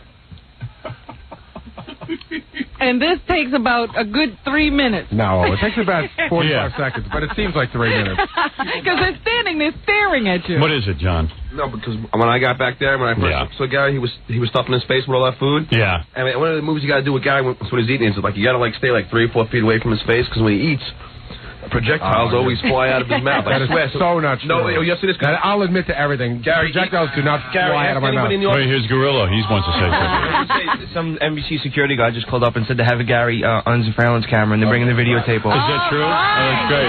Oh, that's great. Good. I want to see him posing on the set of Saturday Night Live. Trying to get it over here before. And Gary tells me, I went on the set of Saturday Night Live. I snuck down there. Then I got up there and I went, from Saturday night. That's what he goes. Nobody's ever done that before. This is a Snapple commercial. My kids, if I brought them, wouldn't do that. And you're my producer. That's right. I dress you up in a shirt and a tie, and it still doesn't help. He represents you so badly. You're a retard. I admit to everything here except for spitting food. I do not spit food. That's the one thing I do not admit to. I admit that I... John, you didn't even run that onto the set. No, I hung out with Robin and watched the show. But the two-fisted eating. Oh, man. Gary was doing a better show. I get hungry by the middle of the day. You'd think he'd never seen food before. I hadn't seen it since 6 o'clock in the morning. And, everyone who saw the Donahue appearance said, man, this one's really riveting. Gary's taking pictures, running through the halls. Wait a second. How come you're telling me how great it was? I didn't know you didn't even see it. Howard, I walked out during a commercial break. I saw the entire show except for about 2 minutes of it. What do you want Robin to explain to you what happened? What is Robin? What just happened? He talks over it, then he goes... Right. What did you just say? Yeah, I know. Oh, he yeah, did yeah. it constantly. John does the same thing. Constantly. John does the same thing. John makes these comments and you can't hear it. And he goes, and everybody does that. Everybody's got to make that comment. Gary, you were the one. No, you were the one. Robin, I was in the room with you. Was Gary talking to the TV? He was out of the room, then he'd pop it. What just happened? It's embarrassing. What did you say? I'm the most normal guy out of the whole group. See, Robin, you're agreeing with John and you don't even know what John said. What did he say just now? Robin's agreeing with John and she didn't even know what John said. Everybody clapping. Yeah, what happened? Did he say something funny? Come on, Gary. You know what? You have to work for me, jerk. You're the last person that should be piling on. John's on thin ice and you're in the water. This is the truth, right? Yeah, it did happen. Gary, you got to act more professionally when I take you places. Seriously. And, you know what? We have to start the FMEs because there's lots of awards to give away and Stutter and Vic has to come in and do a monologue and sing a song. Yeah, right. Okay. All right. Excuse me, Wednesday, I got to choose some food. My was a genius on Snapple is made from the best stuff on earth, and obviously Gary should wash his teeth and choppers down with Snapple because it's all natural and won't corrode those big laminates. All right, very good. We'll be back with more right after. Live from New York. You're listening to the Howard Stern Show on 97.1 The Eagle.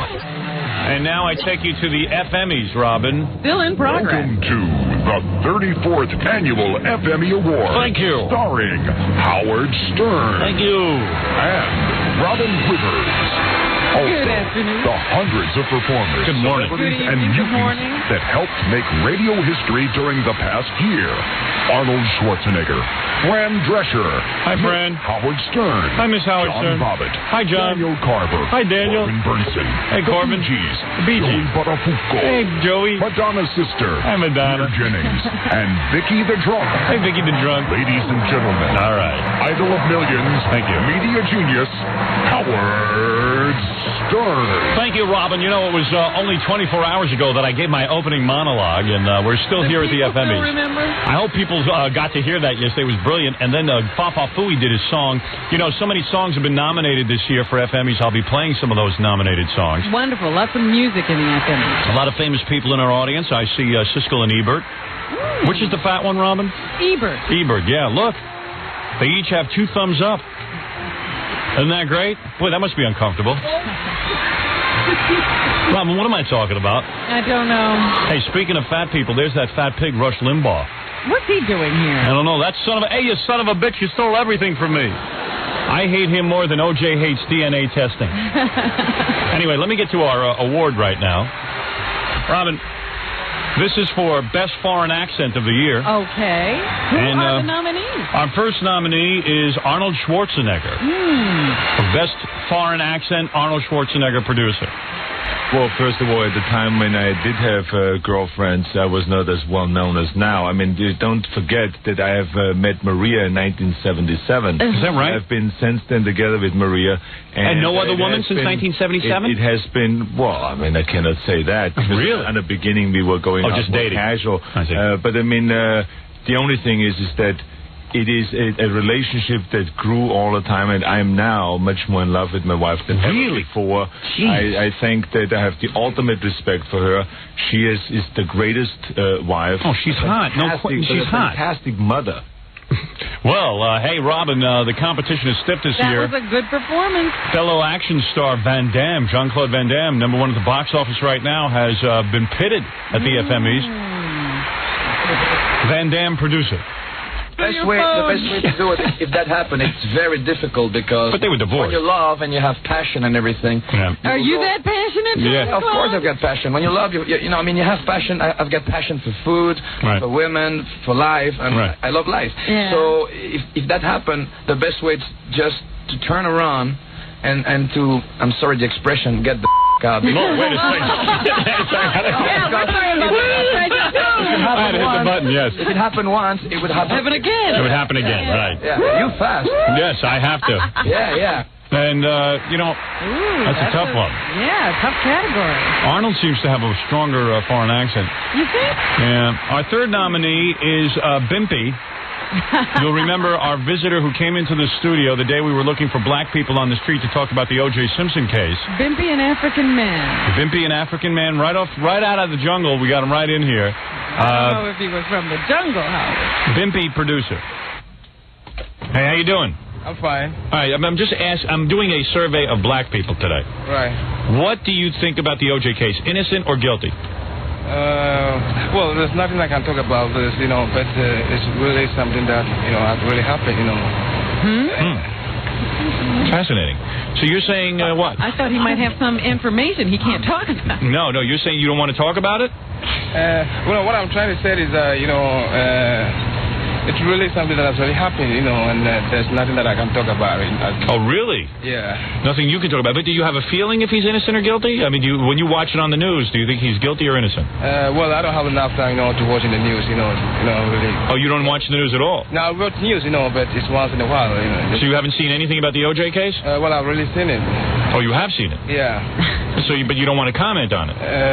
No, not understand, you know, but I'm trying to say, you know, there's nothing I can talk about it, you know. I say, hey, where are you from? Well, I'm from Africa. Wow. What a competition this year. I can't imagine what the judges are going to do about that one. Robin, let's get right to the envelope. Who is the winner? 1 second, you'll have your answer, Robin.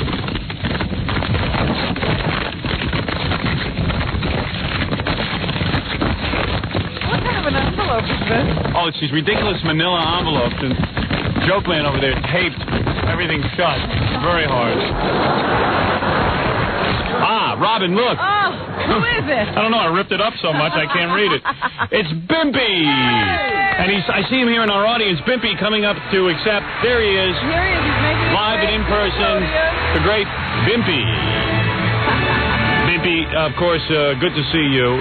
Good to see you, too. It is your moment to shine. I'm not going to take that away from you. Obviously, you probably have a prepared statement to read, but let me just say... very excited about your award. Yeah, but tell me something. Just in terms of the O.J. case, have you thought it through a little more? Yeah. And what do you think?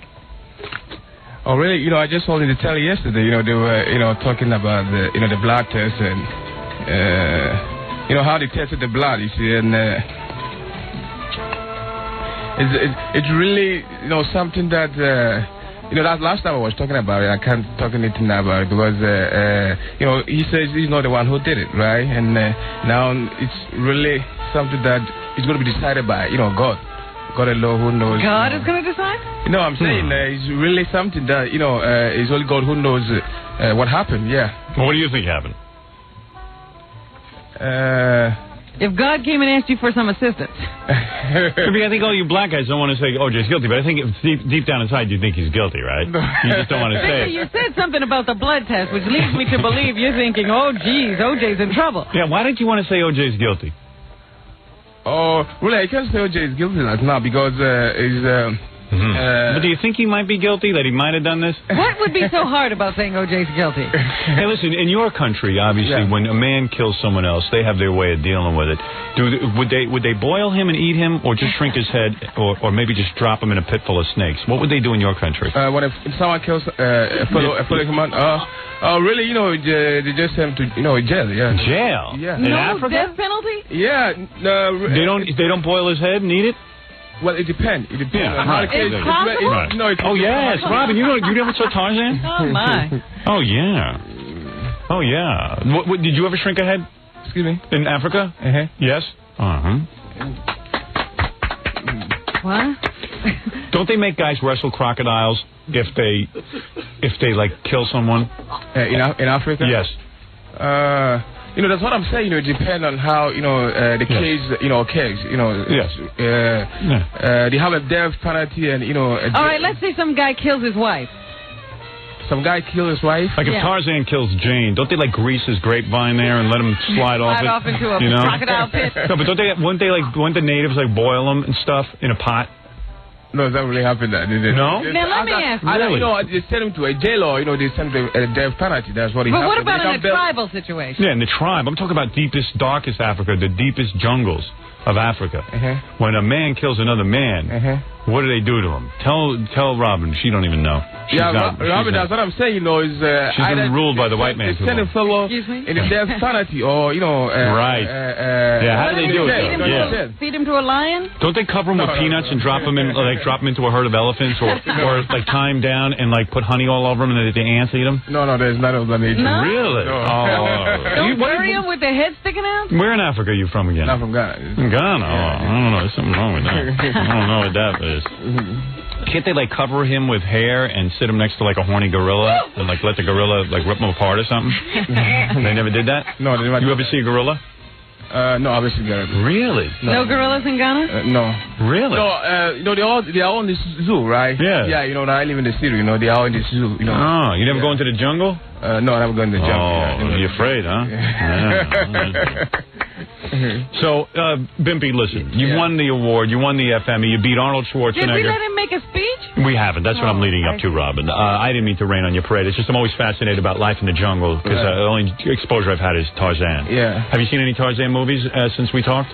No. You know what? We should get him a whole group of Tarzan movies so he can sit and watch. I'm going to get you the Tarzan movies and you come back and talk about them. Tell me what's real and what isn't. Right. I suspect most of it's real. All right? I mean, you'll recognize it. Yeah. All right. You won. You beat out Van Damme. You beat out Schwarzenegger for this year's FME. It's one of the most coveted awards in radio. Right. You make the speech. You thank whoever you want to thank. Go ahead. Feel free. You make a speech? Yes. Please. To accept your award. Yes.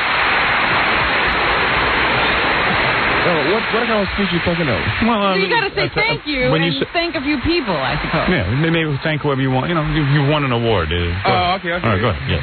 Yeah, we thank, our Stan and Gary and Robin, for... Yeah, here's the award. Here. Okay. Hold that up. Oh, it's so silly. You got to give him something. Go ahead. Yeah, for having an award of... let's take a banana. A banana, yes. Go ahead. You can thank whoever you want. Yeah. You have a wife back in the jungle, right? No, I never right in the jungle. You don't have a wife? She's in the Ghana. Yeah, Ghana. Jungle. Yeah, I'm saying. Well, in the jungle, whatever you call it. So I really thank, for my friends, Go ahead. I have Thomas Egg, Dan Hadley, and, Thomas Parata, and Manny, and Eddie. I have a lot of friends. I really thank, for my, my prize giving, the prize giving does. Now, Bimpy told us he was a student before. Who knows what Bimpy told us? Bimpy, you're a student? Bimpy, you're a student, right? Yeah, I'm a student, yeah. But you're like 40 years old or something, right? I just wonder how he does in school. How are you doing in school? Your grades are all right?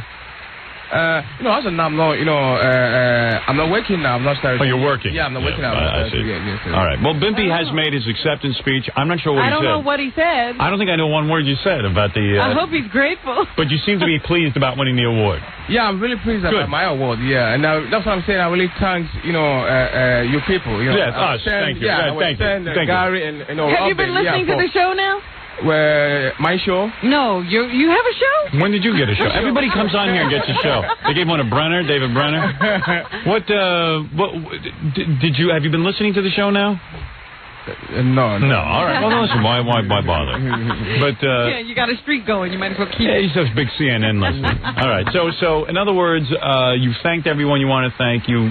Yeah, I really thank I was 10, Rob and Gary, and all friends that really listen to my to the show. That Do people recognize you in the street from being on the TV show? Yeah, they really recognize me. They do. They just say hi, Bimpa. I saw in the telly. Yes. It's really exciting on really the day that I saw in the telly. Well, congratulations on your TV appearances, your radio career, and everything else that's going on. And Bimpy, it's a pleasure to have you here with us on the FME broadcast. And by the way, Talk Soup is on the phone. They want you to host. All right, so good luck. I think you'd be wonderful. And Bimpy, we hope to see you in the future. Thank you, Bimpy. That is the great Bimpy, Robin. And we'll be back. We'll be back with more FMEs right after these words.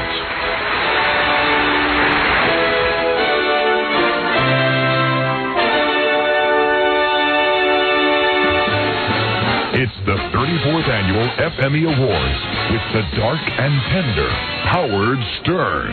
So we're back with the FMEs, Fred. Here we are. Listening to the 34th Annual FMEs and the man all of you other radio creeps cop your best stuff from, Howard Stern. I see Jackie Martling out in the audience here at the FMEs. Looking very handsome in his beer hat. And Jackie holding up a big sign. What's it say, Robin? What? I can't read it. What does it say? Let's see. Jackie, New Rave Joke Page Martling, tomorrow from 3 to 10. Always asking for Always a play. Look how he works it into the show. Jackie is Grand Marshal of the 2nd Greater New York Beer Fest in the New York Coliseum. For jokes and info, call 516-922-WINE with Boyd Gary Baba Booey. That appearance Thursday night, October 6th. All that on the sign? Yes. Jackie at Rascals by the Shore in Ocean Township, New Jersey. Go try to stump the joke man. All right. All right, Jackie. Hey, I just vomited on Jackie's sign. Hey, unbelievable, Robin. I love it here at the FMEs. We are ready for our next category. This is for, everyone's excited about this. This is for Best Phony Phone Call. I love phony phone calls. Yeah, what a night it is, huh?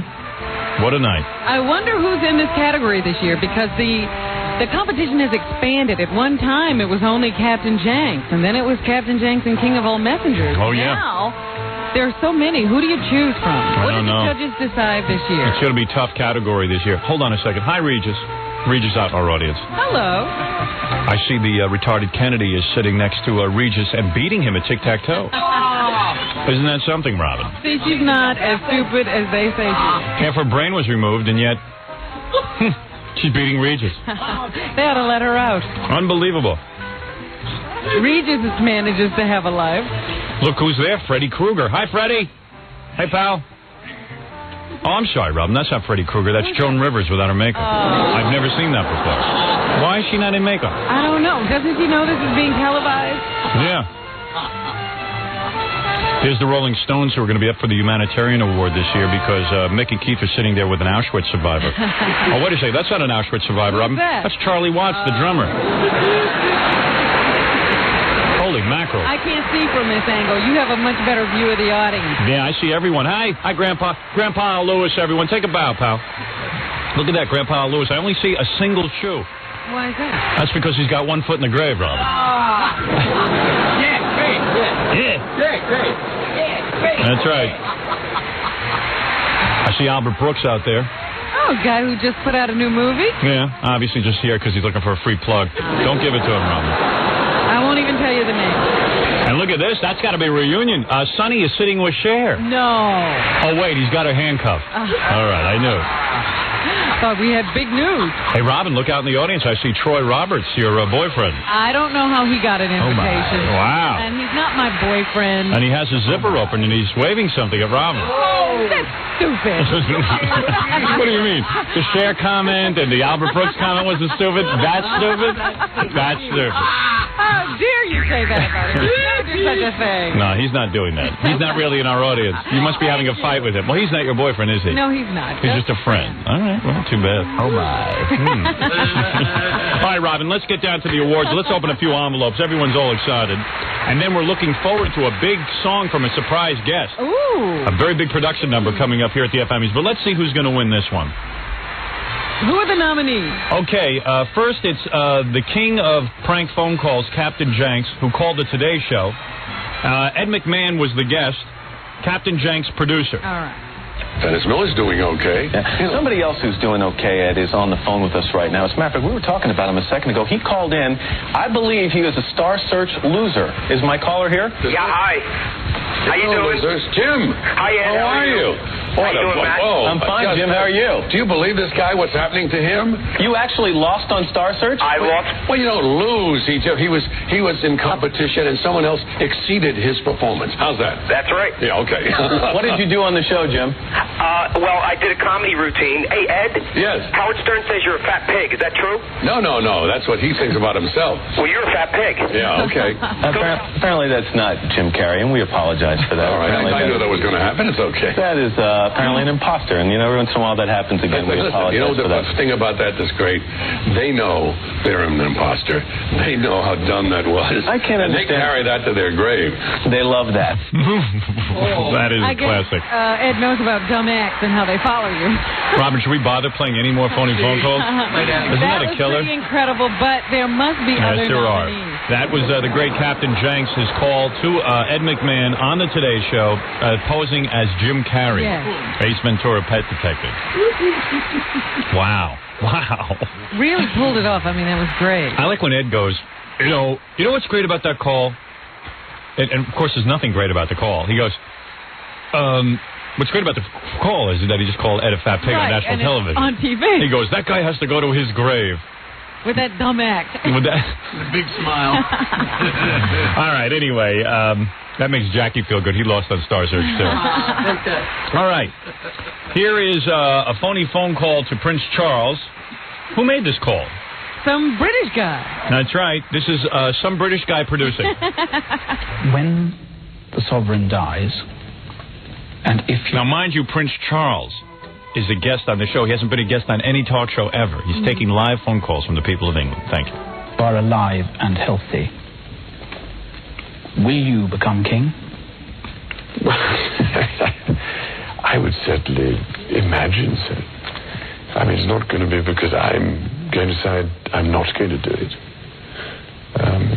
As far as I'm concerned, in the ordinary course of events, that is what would happen. And I mean, all my life, I've been brought up, you know, to, as I say, to do my utmost and to try and carry out my duty. Can he barely talk? Effing ponderous. I know. Can he? I mean, is he so tired that he can't talk? Well, And what's with that Queen Mother keeping him from being the king for so long? Isn't that great? She won't retire. She won't retire. She's 150 years old. He's like 90. He'll never get to be king. You won't be king until I die. That's what usually happens. Wait, we didn't get to the phony phone call part yet. To the country and to everybody else as well as possible. I'm going to stop you there. I'm so sorry because I can just squeeze in one more caller in London. Oops. Hello. Hello, my name is Mr. Abui, Bob Abui. Am I through to Prince Charles? Yes. God bless you, Your Royal Highness. I'm indeed most honoured to be speaking to you on the telephone, and a very good afternoon to you as well, Jonathan. Good afternoon. Good afternoon, and welcome to Any Answers. Thank you, Bob Abui. Excuse me, I've got a hair stuck down my throat. I spent all night with Princess Diana. What do you mean? Sorry, it's a very bad line. The actual question I want to put to His Royal Highness is, Baba Booey, do you think, Baba Booey, you'll ever get to be King of England? Yes, absolutely. Right. Well, I believe very strongly that the House of Windsor and your throne will be challenged by an underendowed American gentleman very, very soon. That's my theory. When you say very soon, what do you mean? Well, I say very soon, and I speak with some authority. I am an Earl and an OBE. That makes me an earlobe. And speaking as the British ambassador to Howard Stern, I can announce that Mr. Stern will not only be governor of New York, he'll become the King of England next. What makes you say that? I mean, if you look, for instance... Baba Booey makes me say it. Baba Booey. Baba Booey. Princess Diana screws the elephant man with the Queen Mother watching, and they do it with corn. Oh, now come on. That's pretty incredible. That's incredible. This is the toughest category of the year. Toughest category. I'd say is I thought that last caller was an absolute disgrace. And do calls like that upset you? No, that sort of question is very much, you can't avoid it with something of this unfortunate nature. People like that are a nuisance. My question is, why don't you stick your head up a dead bear's you big-head kid? He might have let's go to Liverpool and Rita Bowen next. I forgot that happened. That one caught me by surprise. Wow. Now, Captain Jenks' call was great. That one's great. Do we need to look at another one? Is there a third? Well, now, who else could qualify in this category? well, you know what? I'm not even going to announce who the third category is. I'm just going to play it, and now you're going to have a really tough decision to decide, because here is maybe the most infamous phony phone call of the year. Let's take a listen. Could ask everybody to be quiet for a moment. We have on the phone with us as well Robert Higgins, who lives in the neighborhood and is on the ground and can see inside the van. Mr. Higgins. Yes, how are you? Just about as tense as you are, sir. Oh, my Lord, this is quite tense. What can you see? Oh, what I'm looking at right now is I'm looking at the van, and I see O.J. kind of slouching down, looking very, very upset. Now, looking here, he looks very upset. I don't know what he's going to be doing. Can you see him doing anything specific? Is he merely sitting there? He is just sitting around, just looking like he'd be very nervous. Can you hear anything, Mr. Higgins? It's just too much commotion. I'd be in the back of a news van, so I can't really hear that good, but I can see it all. And I see O.J. Man, and he looks scared. And I would be scared because there's cops all deep in this. Thank you, Mr. Higgins. And Baba Booey to y'all. The driveway of O.J. Simpson's home in Brentwood. Clearly an effort being made to have him come out of the vehicle. In the doorway of the house, his friend, Al Cowling. Peter, by the way, just for the record, this is Al Michaels. That was a totally farcical call. Thanks, Al. Lest anybody think that was somebody who was truly across the street. That was not. He said something in code at the end, indicative of the mentioning of the name of a certain radio talk show host. Okay, thanks, Al. So he was not there. All right, we have them on every coast. Thank you very much. Won't be the first time. Not the first time, nor the last time will have been had, but...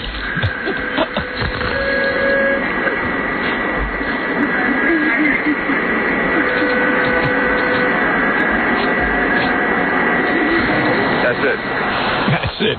Peter Jennings should get the award. Peter Jennings, of course, producing. And, of course, Maury, who made the phone call. Yes. Oh, wow. How can you declare a winner in this category? Robin, it's time to open up the envelope. The Man phone call, the Prince Charles phone call, and the Peter Jennings phone call. All of these men deserve an award in their own right. All of them great artists. Yes, I hate to declare a winner. But unlike the Academy Awards or the Emmys or the Grammys, there is never a tie on the FMEs. Time now. Who won? I just don't even want to hear it. Robin, forgive me, one more minute. We got to do something about the envelope. I can't have manila envelopes, Baba Booey, and I can't have them taped, scotch taped. Sorry, Bull. Big production number coming up on the FMEs. By a surprise guest, you say? God, it's the O.J. knife. Oh, wrong envelope, Robin. Let me open this one. Hold it. This is an easy one. All right, here it is. Maury for his call to ABC News. Peter Jennings, the O.J. Simpson phone call. Accepting the award is Maury himself, who made the phone call. Secretly, I really wanted him to win. But yes, well, we all I couldn't did. say anything. You know, Maury, I don't know if it was the funniest phone call, but it certainly was the most infamous, wasn't it? It was the most tensest.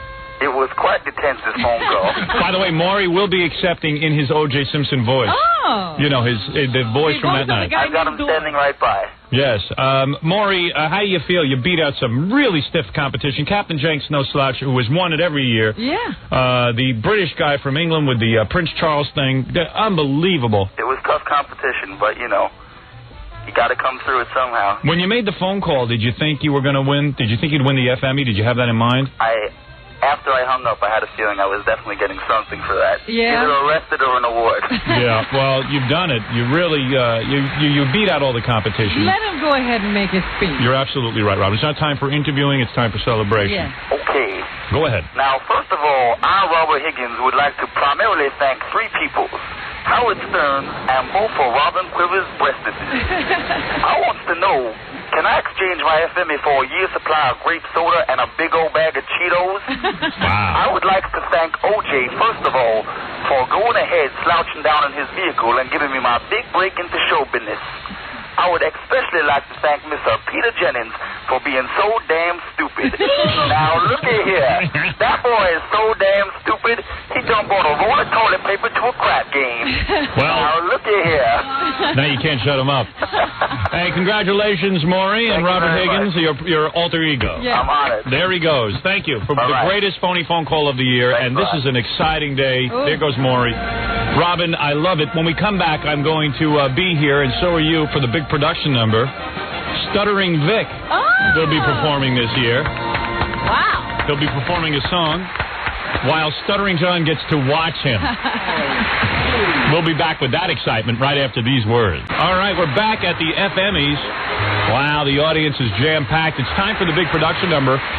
Stuttering Vic will be coming in right now, Robin, and also Stuttering John will watch Stuttering Vic perform. Oh, this ought to be interesting.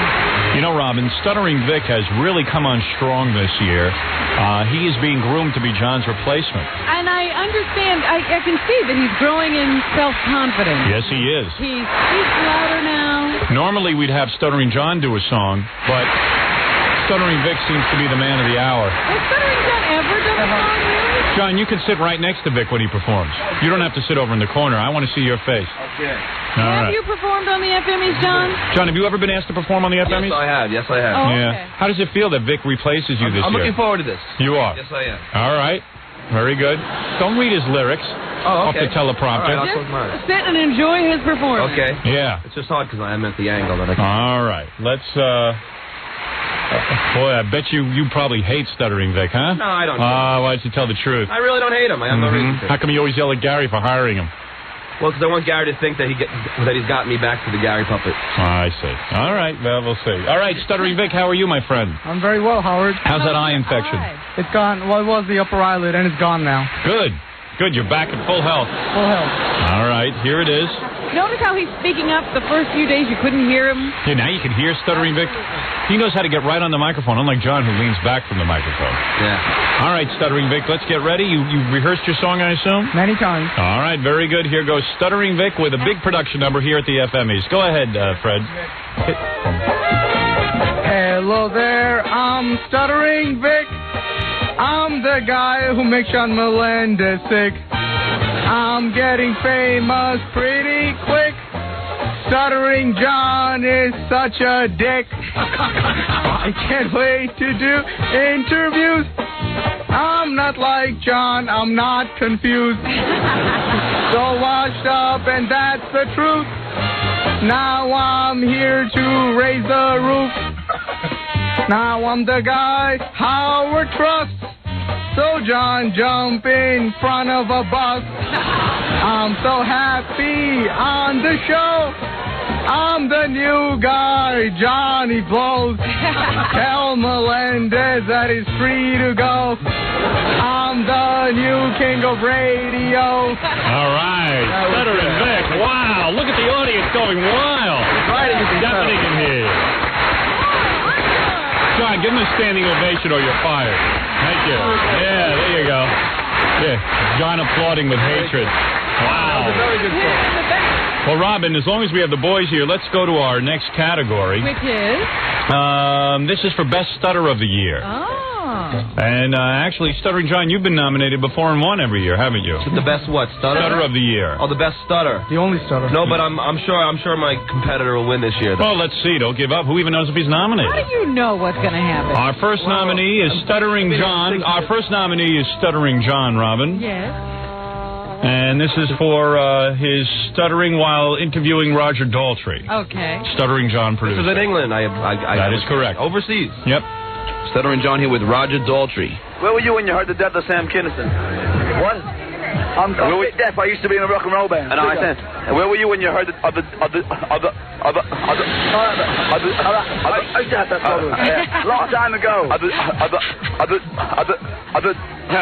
death of Sam Kinison. Like where were you when you had the death of Sam Kinison? Who's he? All right, very nice job there. Thank you. Our second nominee is Stuttering John. Stuttering John, producer. Well, this could be a sweep. Which one was this? Hell knows.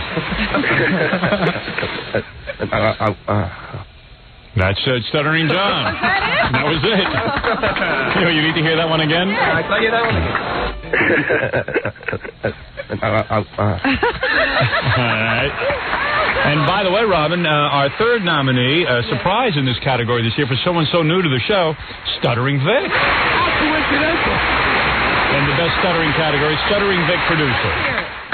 Here, practice saying these. I knew you were going to do this. Hey, Stuttering Vic, go ahead. Practice. Would you like to machine gun Arnie? All right, so get out of here. Why is Captain Kangaroo so bitter? See? Yeah, he's good. He's good. You really stutter. You got to get close on the mic when you stutter, though. Do you advocate electrocution for a guilty OJ? Wow. Oh, wow. This is a tough category this year. Whoa. Let's open the envelope, Robin, and see. I realized that it wasn't us who made these selections. It was the All right, judges. here we go. Shh, we're opening the envelope. We have no idea who won. Who is it?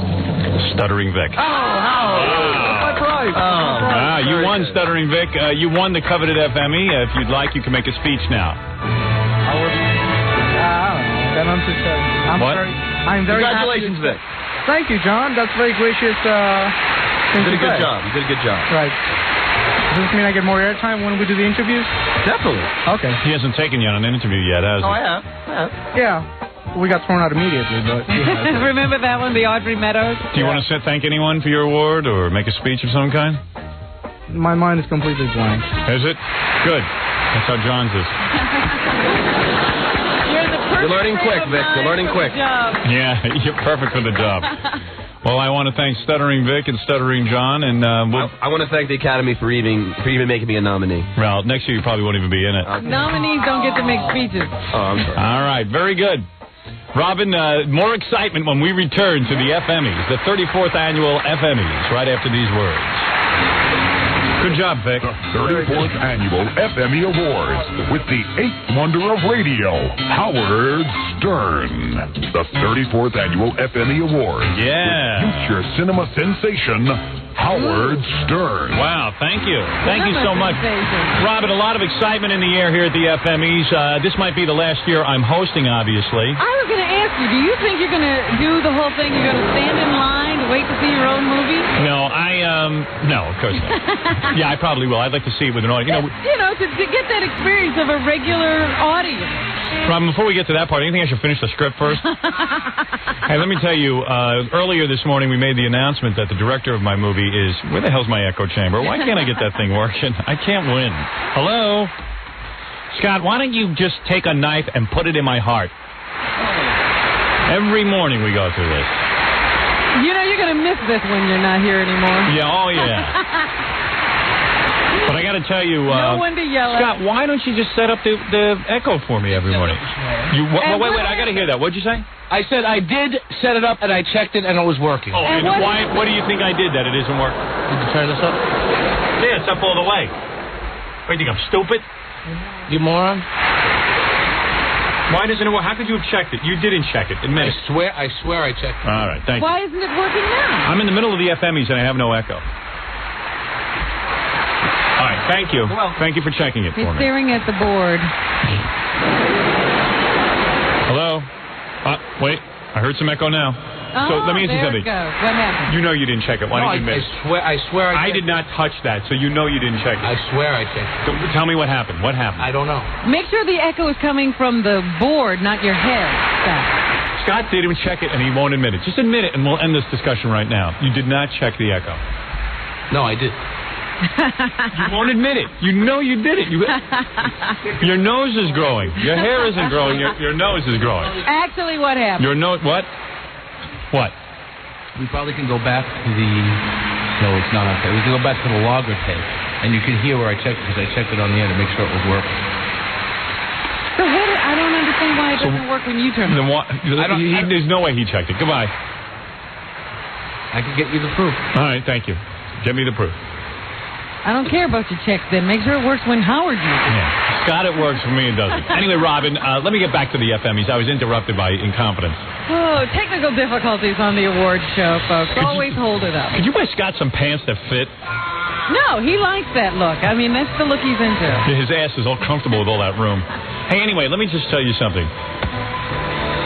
We made the announcement earlier this morning of my director, John Avildsen, for the movie, the Howard Stern Private Parts movie, which was very exciting, of course. And also, we want to remind people that they should watch Donahue tomorrow, because I taped it yesterday. And I think you'll get to meet... Pam Antonelli. Pam Antonelli, and I think you're going to be very moved by what she has to say. Anyway, Pam's is a hard luck story. Pam Antonelli is the woman who, well... She was just doing her job. And she got fired from the Westaco Public Library for buying my book. But that brings us to our next category, Robin. Best hard luck story of the year. Ah. Now... This show encompasses everything. Yes. By the way, Song of the Year is coming up also. Who are... well, we'll get to that. That's right. For our first nominee is the girl who fainted in our studio naked. If you remember, we were looking for girls for our New Year's Eve pageant, and this woman came in and fainted as she told us her story. Oh. It was quite a performance, Howard. Yeah, she was a stripper. Let's listen in. How come your mom died? What was her problem? Killed herself? I'd rather not get into it. She killed herself, didn't she? No, she didn't. She had drugs? No, I'm not getting into it. She had cancer. No, I'm not. She had, well, what else could she She committed suicide. No, Dr. Kevorkian came over the house and accidentally killed her. I'm not going to get into it. I'd appreciate it if we could skip. Oh, yes, you'll get it. Well, here we go again. You're part of your giving personality. the judges a hard time. See, I've tapped into it. I've seen your true personality. Oh, so that's what you want to do. Beauty pageant contestants are supposed to be pleasant under any conditions. Well, I'm doing very well. Yes, I am. Your mom was a lousy cook and poisoned herself. That was it. Just tell me what kind of death she had. It. What kind of death? What type of death? It was a shooting. A shooting? Accidental? It was boyfriend. No. Boyfriend? I was only 8. You didn't investigate at 8? Weren't you curious? Well, I mean, I was pretty shocked. I was almost a Sherlock Holmes at 8. Were you in the room when it happened? No, I wasn't. I was at my cousin's house.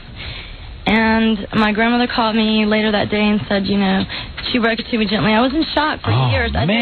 For the longest time, I didn't even, I wouldn't even go to the grave. This is a good story. Let me tell you something. If you use this New Year's Eve, you'll get all this sympathy. Can we stop for a minute? Because I'm starting to hyperventilate. Really? Why? You nervous? Yes, I'm nervous. Oh, for your mother. Okay, all right. Here, sit down, relax. We'll take a commercial break. You can relax. She's getting too upset. Have a seat right there. Well, let me tell you something. She's gone through a lot. She's going to fall. All right, here, hold on. Boy. Here, take a seat. Hold on to her. Hold on to her. Whoa, she's really fainting. Hold on, everybody. Just let her lay down for a second so she gets her equilibrium. Hold on. Relax. And somebody go get her some water. All right. We'll take a break and we'll be back. And Robin, what's an equilibrium? Where do I get one? Safe in the arms of Baba Booey, we left her. Totally naked. Boy, you know what? What a doll. When people wrote about that, they said we badgered her. I guess we did. Yeah, of course. It's the only way you get answers out of these beauty contestant winners. Hey, anyway, Robin, let's not forget, that, of course, is a real hard luck story. Incredible hard luck story. And you would think that she's going to win, but there are other great nominees in this category. Now, our second nominee. Beat that? Our second nominee, you might remember this guy. You also saw him on the E! Television show. This guy has to inject his penis every time he needs an erection. I forgot about him. He had a stroke at 28 years old. He contacted me about getting a date. He wanted to come on here and win a date with a girl. And let me tell you something. It was no easy going. Did we actually get him a date? We got him a date. I'm having trouble getting a hold of her, though. But anyway, here he is. I call him Smiley. This is the penis injection guy. He's our second nominee, penis injection guy producing. Do you remember how old he is? I know how old he was when he had his problem, but I don't know how old he is now. Take a guess. Now? Yeah. I would say, you want me to tell him what he looks like? Yeah, what does he look like? How old does he look? I would say... I got a lot of miles on me. Yeah. I've been rode hard for the way wet too many times. Okay. I would say 56. 56? He is 38 years old. Oh, stop it, Howard. He is 38 years old. Never been kissed. All right. It says here, I suffered a stroke back in 1984 when I was only 28 years old. Right. Which is weird. Why do you think you had a stroke? Doesn't that usually happen to old people? What were you doing? Like I said, I married the same woman twice. No, she didn't do this to you. What were you doing? You had some kind of wild life, didn't you? Were you doing a lot of coke? No, never. Really? No. It's just a weird thing that happened. Yeah. Do the doctors have any explanation? Just high blood pressure. High blood pressure, yes. And yes. you didn't know you had it? I did, but they couldn't control it in time. So what happened? You were laying in bed and all of a sudden your body stiffened up? What happened? I went into a coma for 5 weeks. Where'd you go? Into a coma. Oh, you went to a coma? Yeah. How's that? Is it relaxing? You know what? This is something we could use. 5 weeks of rest? I love that. And that's a good excuse to get out of work. You went into a coma for 5 weeks. Now, what is that fun? I don't know. I remember. Was it relaxing? Who knows? Who knows? You don't remember anything about it? You couldn't hear anybody talking? No. Well, that sounds like heaven. Yeah. I wouldn't mind going into a coma if I didn't wake up looking like you. You know what I'm saying? All right. Well, very good. Very I nice. was 28 years old and went into a coma, and since then, I've had this erection problem. You know, a lot of guys won't admit to this stuff, but our friend here, and this is Dennis. Right. Dennis has an erection problem. So, okay, that's what I like about you. Right. You're upfront about it. Right. Most guys are inhibited. Right. All right, that's Dennis producing. Penis injection guy. And finally, certainly a sad story, Robin. Stroke at 28. The saddest, I would say. This is sadder than any story on Donahue. And but you've got something else to nominate in this category? Hey, you know, I got to remind people that when they tune into Donahue, should I tell them that there's actual crying and fighting? There's fighting, there's crying. It's like the best talk shows. Yeah. All I'll tell you is, talk shows have those elements. when I went to tape the Donahue show yesterday, I know they must have loved it over at Donahue because they were like thanking me profusely. Thank you, thank you, thank you. And I came out and everyone was like, oh my God, that was like the greatest. I was really kind of uptight about going on Donahue because my last appearance was really good. You know, how are you going to top this one? But everyone said this one equaled, if not It was because it was so poignant. There was real drama going on. Yeah, it was good. Yeah, real confrontation. Yeah, I got to even tune in and watch it. But I'll actually be in Washington during it, won't I? Yeah, you'll be there. I'll be in Washington, signing books. But I noticed that even the people who were watching it with me, everybody got really into it. Nobody wanted to stop, and everybody was riveted to the screen while it was going on, except for Gary, of course. Yeah. Not only does the librarian cry, but I cry as well. It's very beautiful. Lots of tears. You almost went through a box of tissues. Oh, I went through 2 boxes of Kleenex. Robin, our third nominee in this hard luck story category is a woman that actually called me on the phone and begged me to help her. I remember this woman. Remember this woman? She was an old black woman. She never listened to the show, but she had seen you on TV and decided to call you for help. Yes. She felt that I could help her. I don't know why, and I hope you did. And here she is, our final nominee in the hard luck category. Okay, you want to talk about my bra size? Yeah, I do. Okay, I had breast cancer. Oh, you did? So you have no breast.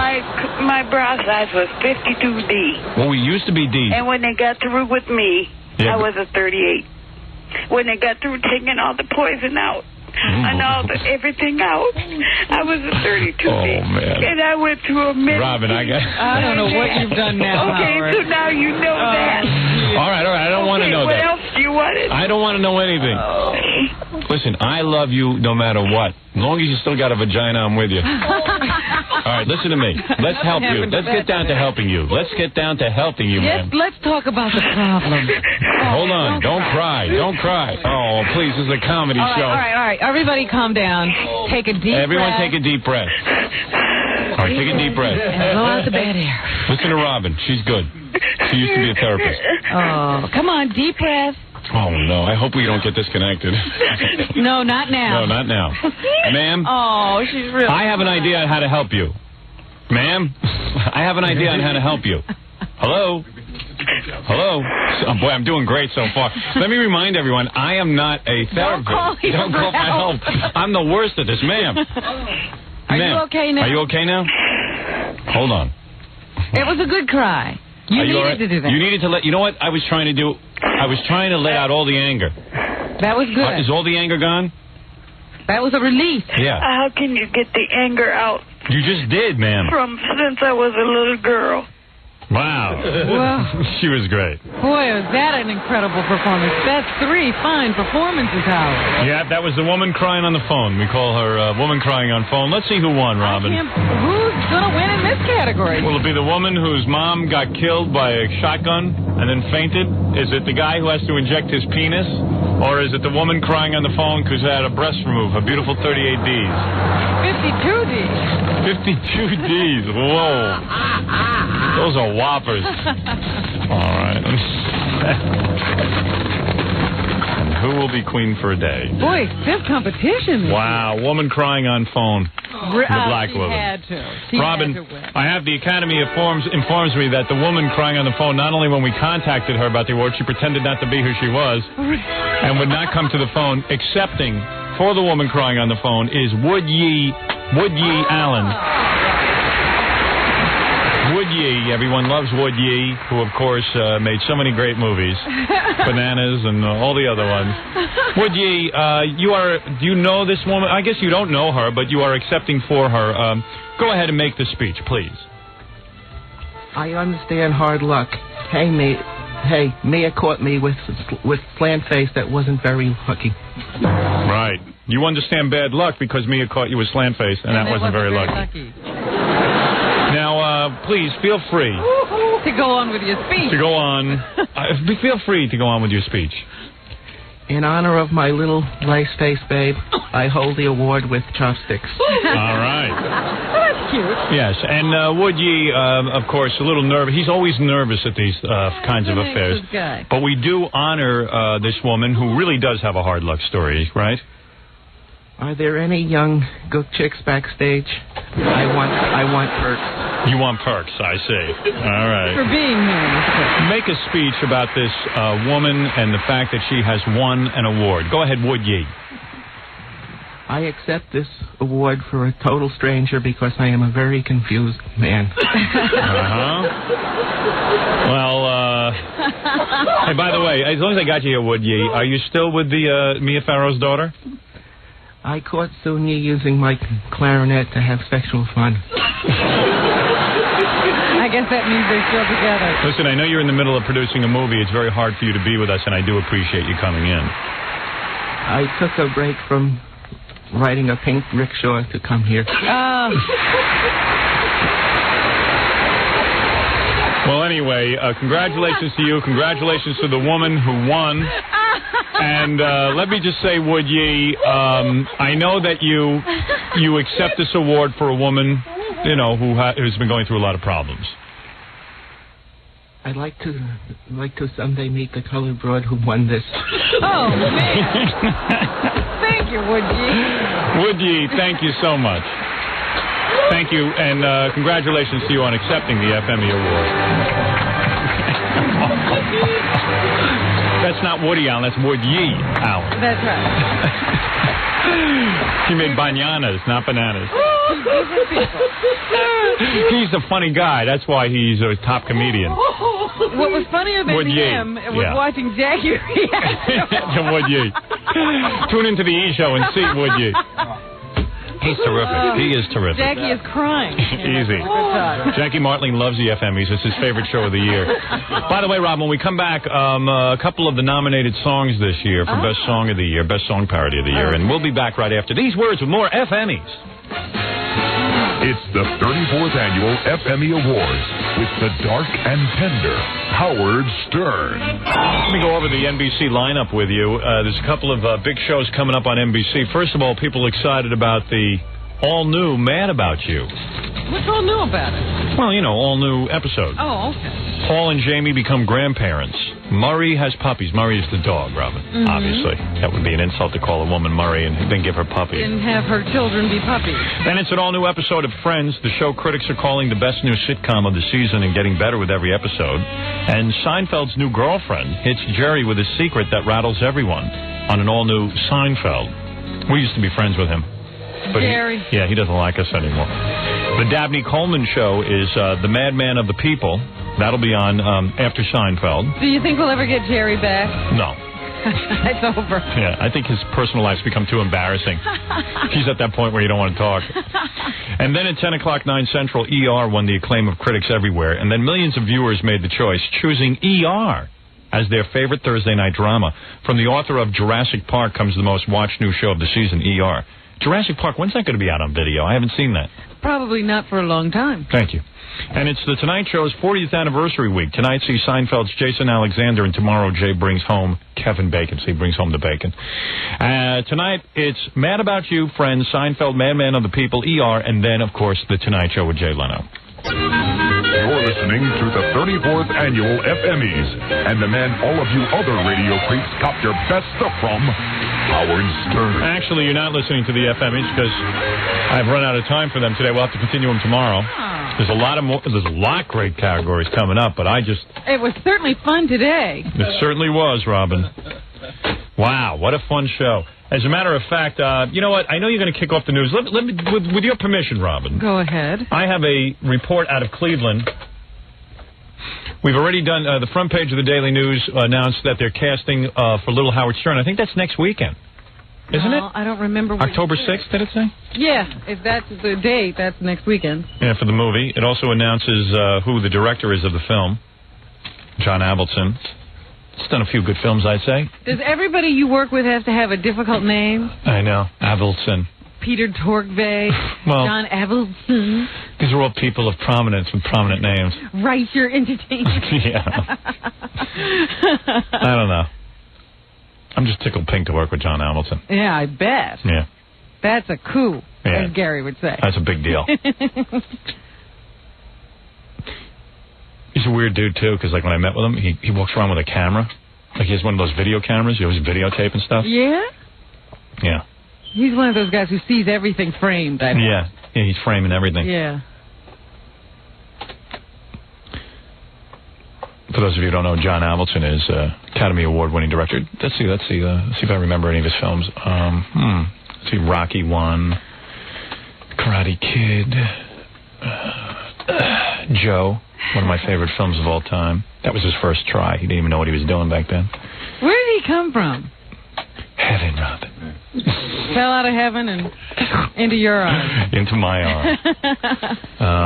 No, I just wondered what he was doing to become a director. I don't know, but he starts telling me all these stories about like the time he met with Jack Lemmon and he told him this and that. Yeah, I go, whoa, cool. What did he tell Jack Lemmon? I don't know. I couldn't pay attention. Hide the booze in the flower pot? I don't know. What are you talking about? That's from the days of Wine and Roses. I don't like that. Oh. Sean didn't direct that. Let's see, he did a movie called, what was that Joe Clark movie? Lean on Me. Lean on Me. He did 8.5 seconds. Or whatever. 8 seconds. All right, that was not a big film, but it was critically acclaimed. So, how many directors can make the claims that he makes in terms of, here's my movies? Not a lot. Yeah. Exactly.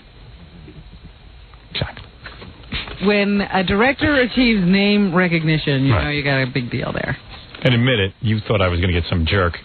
Well, I didn't know that you would attract the caliber of John Avildsen. If I had known that, I would have made a movie years ago. And you will see that this collaboration will be one of the greatest films ever made in the history. Do you think you two will become a team where you'll make several Stern movies together? You'll be his leading man for all of his films? No, I will dump him like Sylvester Stallone did. Okay. No, as a matter of fact, I will. I'm thinking of several films with the Avildsen Stern name on it. We might even just change our name to Avildsen. See? In fact, I have him tied up in the back room, so anytime you want to meet him, He can't get away. He can't get away. No, it's very exciting, actually, and this will be one of this. You see, when they are in the paper announcing that they're casting for Little Howard, 8 years old, 6 years old, 10 years old, 14 years old, Avildsen sees my life on the big screen. I don't think they have that many Little Sterns. It's three. It's 3. 8, 10, and 14. Something like that. 6, 10, and 14. Whatever. But now people see this as a substantial film. So that's some porno movie. I think that name will give you cachet, as they say. Yeah, I need cachet. Like about a couple of million. Couple million cachet. Couple of million in cachet right now. Yeah, me too. I could use some cachet myself. Right. Cachet ole. All right, anyway, this is also, I mentioned Donahue. I really think it's worthwhile that you tune in tomorrow and watch that. I think it's educational. I think teachers should recommend it to students. Yeah, it's a pretty cool show tomorrow. And also for my friends in Washington, D.C., come out and say hello and meet Pam Antonelli with me, and I'll sign your books out over in DuPont Circle at Crown Bookstores. This is my triumphant return to Washington, D.C. That's right. You haven't been there in 13 years. Yes. That's correct, Robin. All of Washington awaits my arrival tomorrow. This is continuing the update, what's going on in Cleveland. As you know, when we went, nothing is dull in my life. We went to Cleveland just to hold a funeral since we became #1 in the ratings there. And, of course, some guy, William Alford, saw fit to go ahead and cut the wires to our broadcast. He, of course, admitted his guilt. So far, the radio station he works for has not admitted any guilt. Mm-hmm. In fact, they have done just the opposite. They have denied any knowledge of. Alford got a plea bargain, and we think the reason why is because he's about to give up some information on the people who really play. He's like Sammy the Bull Gravano. He's going to give up John Gotti. So let's listen to this Cleveland News report and find out what the latest is. Okay. Today for sentencing. He's the WMMS radio employee who cut the cable back in June and knocked Howard Stern off the air in his nationwide broadcast from Cleveland. Until now, the investigation has focused only on Alford as a competing radio station's misguided employee acting on his own. But in court today, that case took a dramatic change of direction. And Jeff Maynard is in our newsroom right now. Jeff, can you explain what's the latest here? Well, William Alford was the only one charged. He looked like a gung-ho employee who was too gung-ho. And with a clean record, it looked like he would get probation. But was he really acting alone? They themselves can't compete with us. And you know what they do? They try to cut the wires. Was it him or was it them? The day he was arrested, Alford looked like a man who might have trouble marching to anybody's drum. But in court today, he was cleaned up, dressed up, and remorseful. Sorry for the offense that I committed. Alford's attorney said he had wanted to do whatever it takes to please his employer, WMMS's new owners. He even had a buzzard tattooed. Judge Timothy McGinney delayed sentencing to find out if the story Alford told prosecutors is true. While Alford took most of the responsibility for his action, the judge said, "You also note evidence which, if believed, would constitute a conspiracy." He said the test of Alford's believability will come from later proceedings. Do you expect others will be indicted? No, that's up to Mr. Weintraub. You have to ask him. Has Howard Stern invited you to be on his show? Can't talk about that either. Thanks, Brad. I'll make an assessment somewhere down the road as to whether or not to present a case to the grand jury. WMMS management was not available for comment today, but an employee of that station told me that management did encourage disrupting the Stern broadcast in ways that would be legal. Well, he seems to be in pretty good spirits. What kind of sentence does that leave him with, Jeff? He is in good spirits. The recommendation from the prosecutor today was that he get probation. He was headed for probation, but the judge said if Alford is untruthful in implicating others, he won't get probation. He'll get the maximum 2 years in prison. Jeff, thank you. Now, you understand why this is big? The judge says, listen, I'm not going to sentence you until I get proof. Until I get proof that you are going to testify. And that you're telling the truth. And that you're telling the truth. If not, you get the full 2 years. If he hadn't taken the plea bargain, he would have gotten 10 years. Mm-hmm. So that's where we're at the Cleveland case. The judge now says, yes, if there is sabotage, you got to understand something. If there was sabotage and conspiracy, And the owners of the station knew about this, and the upper management knew about this. The licenses will be pulled from these radio guys. Yes, I have seen indications that the FCC is waiting to see what the outcome of this case is to determine if they should conduct further investigation. There will be hundreds of millions of dollars lost in radio station licenses when this guy gives up the goods.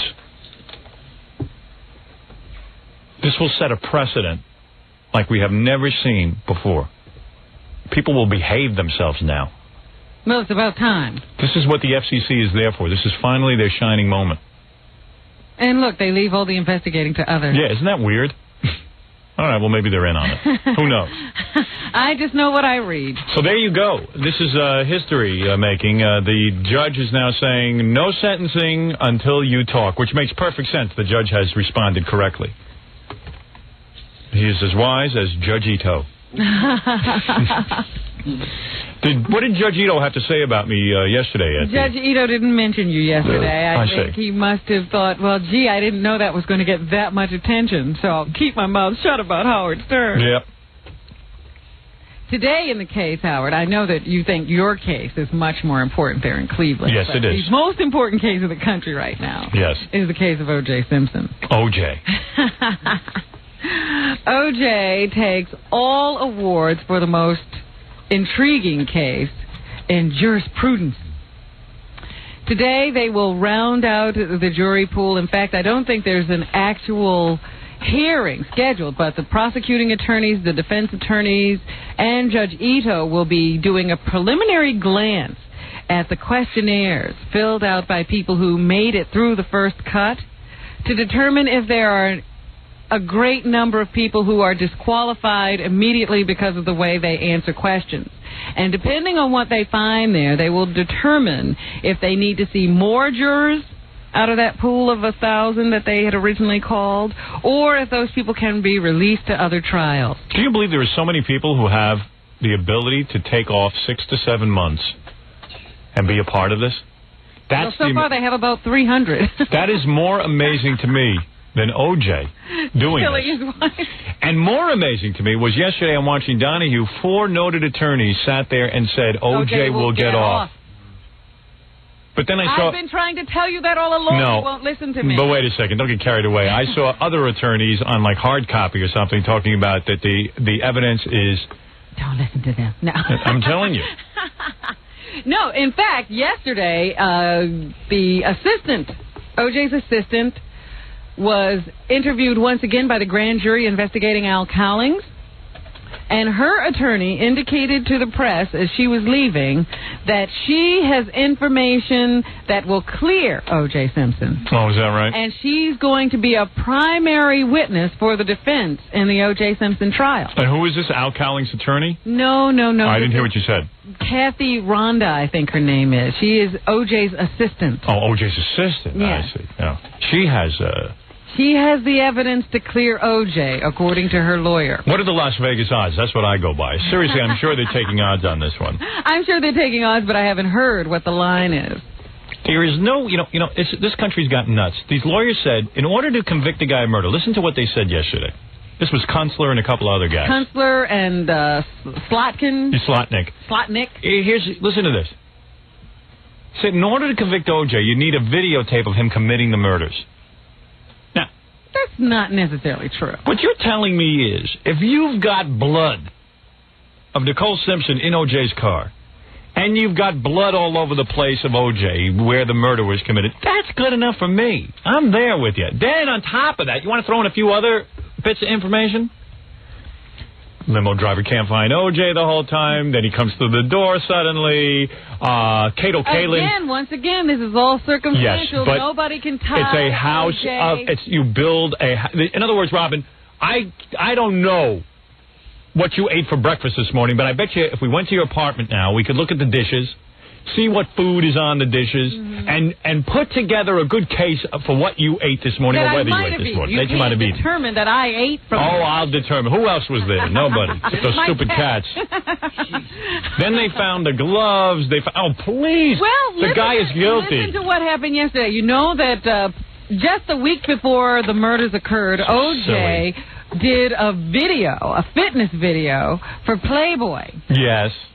And yesterday, Playboy decided to release that video. They said they know it looks like we're trying to capitalize on the whole O.J. thing. And what would we do? We're Playboy. That's right. But no, they said they finally looked at the video and they showed it to O.J.'s attorneys. They're very pleased with that Playboy is going ahead with this venture because it makes O.J. look good. Yeah. And it also may indicate that O.J. wasn't physically capable of doing what he's being accused of. No. He's got long-standing injuries. Yeah, he was able to have sex, wasn't he? That you do lying down. Yeah. Football. It's in better shape than me. They said he was a sort of banged-up guy. Yeah, they had to change a number of the exercises because O.J. couldn't do them. Yeah. And that they had a question as to whether he would be able to get through the filming of this video. Yeah, 8 rounds of golf a day he could get through, and I see him doing push-ups on there, more than I can do. Well, he couldn't scale a wall, that's what they're saying. Sure he could. May not have been able to do that because of knee injury. Yeah, I wonder who scaled it. Well, you know what's so silly about this? Everybody believes this guy is guilty. You know what this is like? I'll tell you what this is like. But listen, Howard, you're talking about what we think we know No. and what you have to prove to a jury. Those are there's two nothing to different prove. things. Let me tell you something. You know what this reminds me of? I used to smoke pot in my bedroom when I was in high school. And you still can't convince your mother of that. Used to smoke pot. My mother would walk in, and as she was opening the door to my bedroom, I wasn't allowed to have a lock on the door. I would be flicking the pot or the cigarettes out the window. Yes. Okay? The room, as you know, when you smoke a cigarette or you smoke pot, is billowing with smoke. And there's an odor. Yeah, and there's an odor. The room stinks. My mother would walk in the room and say, "You are smoking." And I'd say, "Mom, I am not." She goes, "No, you're not smoking right now, but I see the smoke, and I see you're sitting by the window. You are smoking. You're not allowed to smoke. Your father and I will punish you." I said, "Mom, first of all, I resent what you're saying. No. Number one, I'm not smoking." She goes, "And what is all this smoke?" I said, "I don't see any smoke. I don't even know what you're talking about. I'm not smoking." She goes, "You are smoking. There's smoke in your room. What is that?" I said, "There is no smoke in my room. I don't know what you see. Maybe I have cataracts. But I'm not smoking. I am not a smoker. I don't enjoy smoking. And I am telling you, I am not smoking." And she would storm out of my room, and that was the end. What is she going to do? She can't prove it. To this day, you can now not convince your mother that you ever smoked pot. I know. Or did any illegal drug. I convinced her. It's like convincing the O.J. jury. Listen, if O.J. gets off, I will be more shocked than anything. Well, why do you think he's got all those lawyers? To lose? I believe he will lose.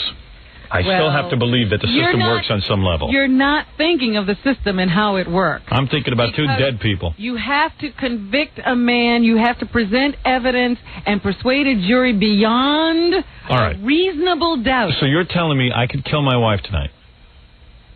I'll leave the house. Well, now you're leaving evidence. That's it. No. When they catch me, I'll tell them I didn't do it. I can kill her tonight. I'll leave the house. In fact, I'll have AC tip off the police, my friend AC. And you're telling me I could then come home and go, "Oh my God!" And by the way, I'll leave all the blood there. I'll leave semen there. I'll leave whatever I got, every footprint. And I'll go, "Oh my God, you're kidding me!" I'm in Chicago. Yeah, here I am. I was in Chicago the whole time. And you're telling me that there's no way they can convict me? No tape. There's no way. You know what I'm going to do? I'm going to videotape it, just for the hell of it. But those lawyers were absolutely right, that a good defense team can always introduce reasonable doubt. We are a doomed nation. You know, I'm going to tell you something. We are doomed. And O.J. can afford that kind of a defense. And I see black people on TV screaming about this O.J. like he is the king of the world, and O.J. Unfortunately, what will happen is if O.J. is acquitted, those black people will then carry him around on a gold chair. Right. Saying, "See, we told you the justice system in this country is rigged against the black man. He was accused, and he was not guilty, blah, Who cares? blah, blah, blah, blah." Good. Then leave the country. He'll be the governor of California. He might be president. President O.J. Let's take a break, Rob, and we'll come back and continue the news. Yes, because we have clips of O.J. making his exercise video. Oh, that I have to hear. He must sound very decrepit because he can barely scale a wall. We'll be back after this. So you say you have the O.J. exercise tapes? Yes. We can listen to a little bit of O.J. working you out. And see what you think. 1, 2, stab your wife. 3, 4, stab your wife. 4, 5, stab Ron Goldman. All right, here we go. Let's do some desk push-ups. Pretty easy because you're already all the way up there. He's the worst. He's terrible. He cannot even. Sounds like he has marbles in his mouth. He does. It's desk push-ups. Get yourself down here at the desk and just Desk? your normal Dex. Yes. Dex. Down the desk. Get yourself on the Dex. Get yourself on the desk and pull out your knife. Shouldn't be too tough. It's about 6 or 8 a day. Any more, you might work up a sweat. Then let's get to that chest. This is a chest stretch. We got the desk and the just chest. Get those arms back, push them out, push that chest out there. Do this about. You know, whenever I see this stuff or hear it, I go, Jesus, what was going on in his head during... Where the hell is Nicole?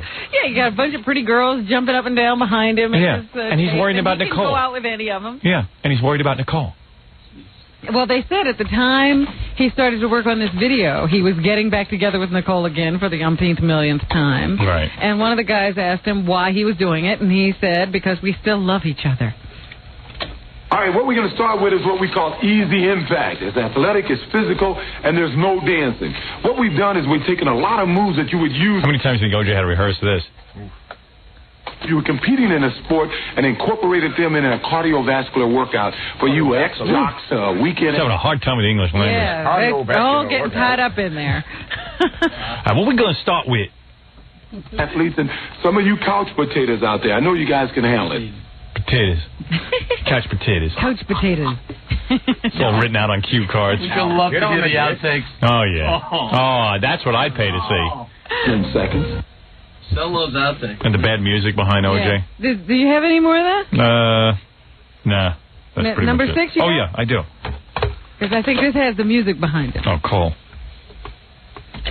We've done all the movements, but we haven't done OJ's favorite movement. Yeah, that's the stab. My favorite move. Oh, yes. Okay, now I may be wrong, but I thought I was faster than him. Come on, get real. We will try it one more time. Okay, go. OJ having fun. OJ having some fun. Come on, let's have a competition like OJ cares. Some idiot white guy trying to beat him in a little foot race. Unbelievable. Come on, try it again. Yeah. This tape's fun, man. $17, man. You exercise with OJ. It's the $17 that comes out next month. I don't know how much it is, but whatever it is. OJ tape. Work out with OJ. Work out with the juice.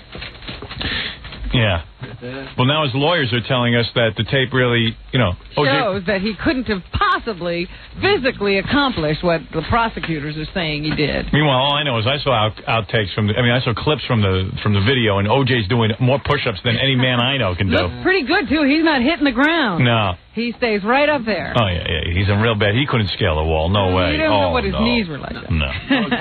Knees in bad shape. Right. OJ couldn't. Guilty. Sorry. There's other sports news, Howard. Excuse me. Do you know that hockey is undergoing the same kind of thing that they've experienced in baseball, and that there may not be a hockey season? Those guys better be glad someone shows up to hockey games. They say that if they don't come to some kind of agreement before the start of the season, which I think, when is it? Supposed to be this Saturday? Yeah. That they're just not going to open the camps, and there will be no hockey. They're not calling it a lockout. What are they calling it? They're just calling it not opening. Okay. I don't really, again, that doesn't affect my little world. And they don't want a salary cap either, the hockey players. So yeah. Here we have Wayne Gretzky offering his opinion as to what's going on. But he doesn't play anymore, does he? Yes. Oh, he does? Yeah. I thought he just stays home with that wife of his. No, he comes out sometimes. It seems like one person's kind of taking the bull by the horns here and made a decision for everybody that we're not going to play hockey. And I'm really disappointed in it. I've played this game for 30 years, and for someone to come along who's only been in our sport for 1 year and tell us that we're not going to play is very frustrating and extremely disappointing. Who's the one guy? Fred Norris? Jackie Marlowe. Jackie Marlowe? The guy that's the commissioner of the National Hockey League. Yeah. He says he's been in the sport 1 year, and he's going to tell me I can't play. Something tells me it's a little more complicated than that. And then, well, how much do you expect a hockey player to understand? Poor Wayne, trying to understand the complexities of the strike. And here's Chris Chelios, who's very upset. Who is he? He's another hockey player. Oh, he must be upset because no one knows who he is. I'd be worried if I was him for his well-being. Some crazed fan or someone will take initiative and get him out of there. You don't want anything bad to happen to anybody, but he took the job, and if he can't do the job in a responsible way, maybe he should be replaced. Right. What are you saying? Some crazed fan is going to attack him? Yeah, what's he trying to suggest? What kind of thought is he putting into people's heads? I suggest the commissioner stay away from Chris. Yeah. O.J. said the same thing about his wife, I think, before she disappeared. Those are fighting words. O.J.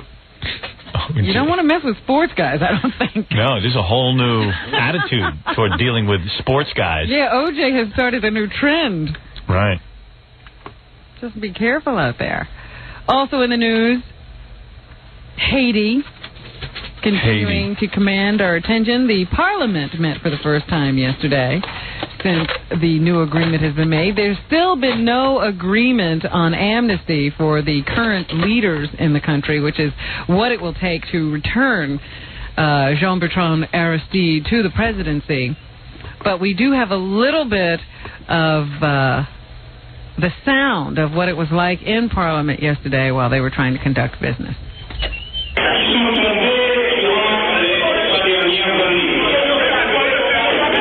Sounds like people buying cows. That's the business of government in Haiti. What are we doing there?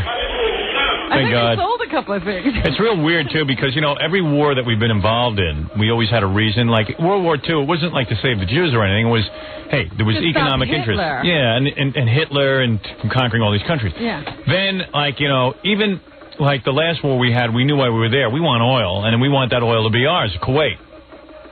Well, we can't have Saddam Hussein deciding what oil country is his and what's not. Yeah, because if anyone's going to go in and take over a country, it's us. We'll take the damn oil for ourselves for free. So this is one of those wars where, everyone's like, wait a second. Why are we there? All there are black people there. Oh, stop That's exactly what they're saying. I'm telling you, I'm in touch with white people. I go in undercover. Okay, so they don't know I'm black. And you hear this stuff? Yeah, I hear this stuff. I wonder where he is. I'm a light-skinned black person, so I can pass. Your driver says that. Yeah, right. So, no one can figure out what the hell. And I'm trying to tell people, we don't want all those people coming here. That's what this is about. We don't have anything. We don't know what to do with them. That's all. Doesn't matter who rules them. They're a conquered people anyway. They have that mentality. Those aren't a productive country. They could care less who rules them. They're into voodoo, for Christ's sake. I mean, they're washing their clothes on rocks. This is not an advanced people. Like yourself. Like myself, or Fred, or Jackie, or Robin. Oh, don't put me in that group. You're very advanced. Oh, you're right in there with us. Oh, no, give me a rock. You're going to hell with us. Clothing. No, these are people who would follow a lost tourist. They don't have any clue. These are innocents. And, we don't want them coming over here. That's what this is about. Because this is a far too complicated place. Yeah, and let's face it, the president can't come on and go, we don't want the Haitians coming here, do Stop we? the blacks! Stop the blacks! You don't want more black people coming into the country, do you? You can't say that. So you got to read between the lines and be happy about it, that's all. Oh, are the white people upset with this war? Yeah, there's a lot of whites who, they're like, wait a second. What are we fighting over? Yeah. We're fighting over a bunch of black people. I go, no, you're not fighting over a bunch of black people. We're fighting to keep them out. You're fighting to keep the black people out of the country. And then they go, oh. Jackie's now on board. He's like, oh, let's go. Right. If the president could make the country understand, a lot of yahoos don't understand. Well, this is what has happened in this country. Nobody can speak plainly. Truman was a great president because he spoke plainly. If I was the president, I'd say, hey. You want all those guys? These are unsophisticated people. They're watching TVs that aren't plugged in. They haven't invented fire yet. You want him coming over Look, here? all he would have to do, see, I told you the tape he should use. Yeah. Just, sit in the Oval Office, that nice big desk, right, and have a videotape running behind you of those Haitians doing those voodoo ceremonies. Right. With their eyes rolling back, and wobbling all over the ground. And shaking. And say, we have to go to Haiti to stop them from coming here. And everything's taken care of. It's bad enough. It's bad enough we have white people here who go to revival meetings and do that crap. And dance with snakes. And dance with snakes. You want to have black people come over here and put voodoo curses on you? You want ooga, ooga, ooga chaka? Crying out loud. You want these people coming over here, getting elected to your government. Hey, yo, Prime Minister, pass the powdered root. Pretty soon Congress can sound just like this.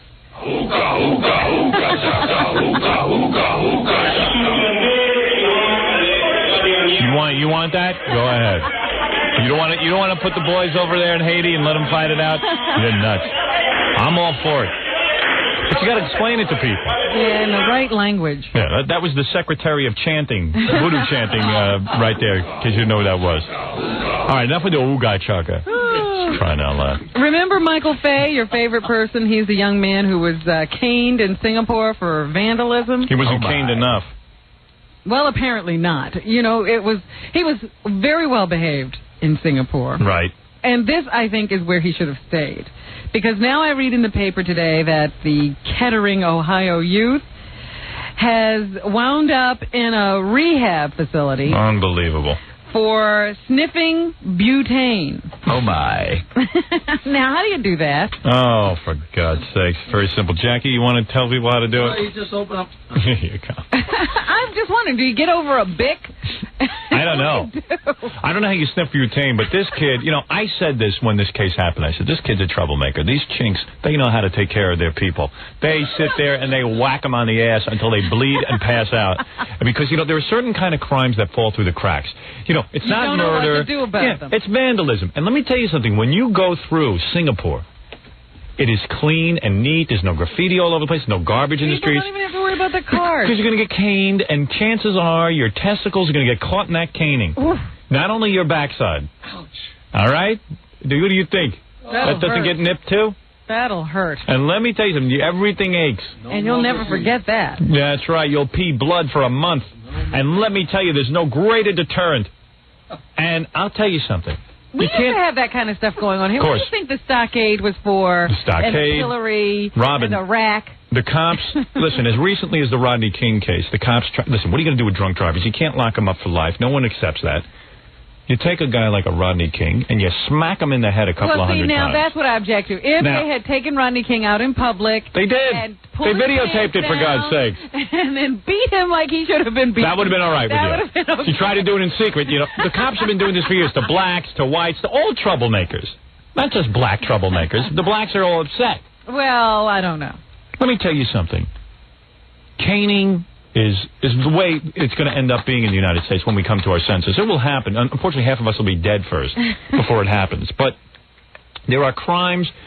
There are wise guy crimes. This guy in Cleveland who cut the wires, he should have been caned. Absolutely. And worse. Why tie up a jail cell with him for 2 years? A good caning would have fixed everything. A good caning, blood, bleeding ass. Not being able to sit down. Man, no tucks are going to take care of this. Little bleeding ass, Alexis. Yeah. So here's the point. This is a marvelous way of cleaning up society's problems. When this kid was caned, this Michael Fay, this troublemaker. What did he do? He got the hell out of town. He got the hell out of town. He comes doesn't here. want to be there anymore. They book him on the Larry King Show. And if you remember, Robin, I said to you, I saw that he was on the Larry King Show. I refused to watch. I am sick of watching these criminals on TV. I refuse to make them celebrities. Of course, they do my show. But I refuse. We certainly have had our share. Well, don't bring that up. Mr. Righteous. So, that's the point I'm making. That this is... I will not watch these idiots on TV, and they come back to this country, and right away you see that the Singapore people, you were saying, oh, maybe they made a mistake. No, there was no mistake made. They knew what this kid was I doing. always like to give people the benefit of the doubt. Well, now you see. Didn't he get in a fist fight with his father? Yeah, he had a fight with his dad. Yeah. They had to call the police, and now he's sniffing the butane, winds up in the Hazelden clinic. And the Chinese are sitting there laughing at us. Ha, ha, ha, ha, you don't cane him. A good caning, and he wouldn't be sniffing butane. You're not kidding. He's blaming his butane sniffing, of course, on the fact that he was beaten in Singapore. Oh, yeah. His stepmother says he has burns on his hands and face. From what? From the butane blowing up in it. Good. Now he's got big slash marks on his ass, burn marks on his face and hands. What a mess. Unbelievable. Unbelievable. And that's some excuse. Oh, it was the caning. The caning. They didn't hit you hard enough. At least come up with a creative excuse. I'd say at least, I thought my nose was a cigarette. I was trying to light up. I was hallucinating from the caning. That's why I was asking you, how is this done? I mean, there's 5. What in the world is going on? They should have caned his head. They should have taken a fungo bat to his head. Nonsense. I wouldn't accept that. Cane him again. I know. We sent him to a nice little rehab place. And the cops, God bless them, they try to do their job. They try to do the right thing, like with Rodney King. And, of course, they are castrated in public. Makes me sick. Well, we had a pretty bad episode yesterday. Did you see all the police officers being carted off? Can you imagine that? Charged with illegal activity. Yeah, and what did they do that was so bad? Oh, sold a few drugs, intimidated a few drug dealers. Yeah, that's bad. These guys don't make $30,000 a year. How are they going to supplement their income if they don't sell some drugs? And let me tell you something. I'm going to tell you something. As far as you can to support the police. Because I'll tell you why I support the police. Because I'm a man who is real about life. Let me tell you something. J. Edgar Hoover was smart. I mean, listen, he dressed up in a dress and all that other nonsense. But he knew one thing. He says, look, these are regular guys. I know human nature. I am not letting the FBI investigate drugs and drug dealers. Too much cash and too much, there's too much money and too much power just laying around on the street for someone to take. The police should not be involved in drug busts.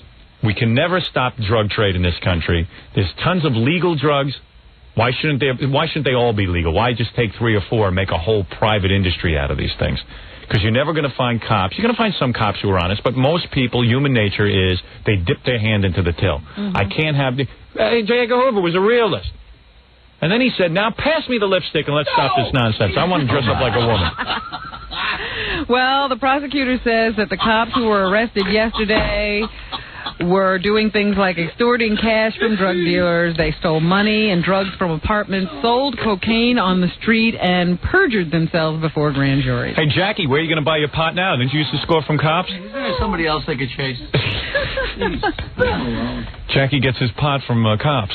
Officer Krupke is his connection. All right. Officer Krupke! This is a story I've been reluctant to deal with you on. What is another case of me being right? No.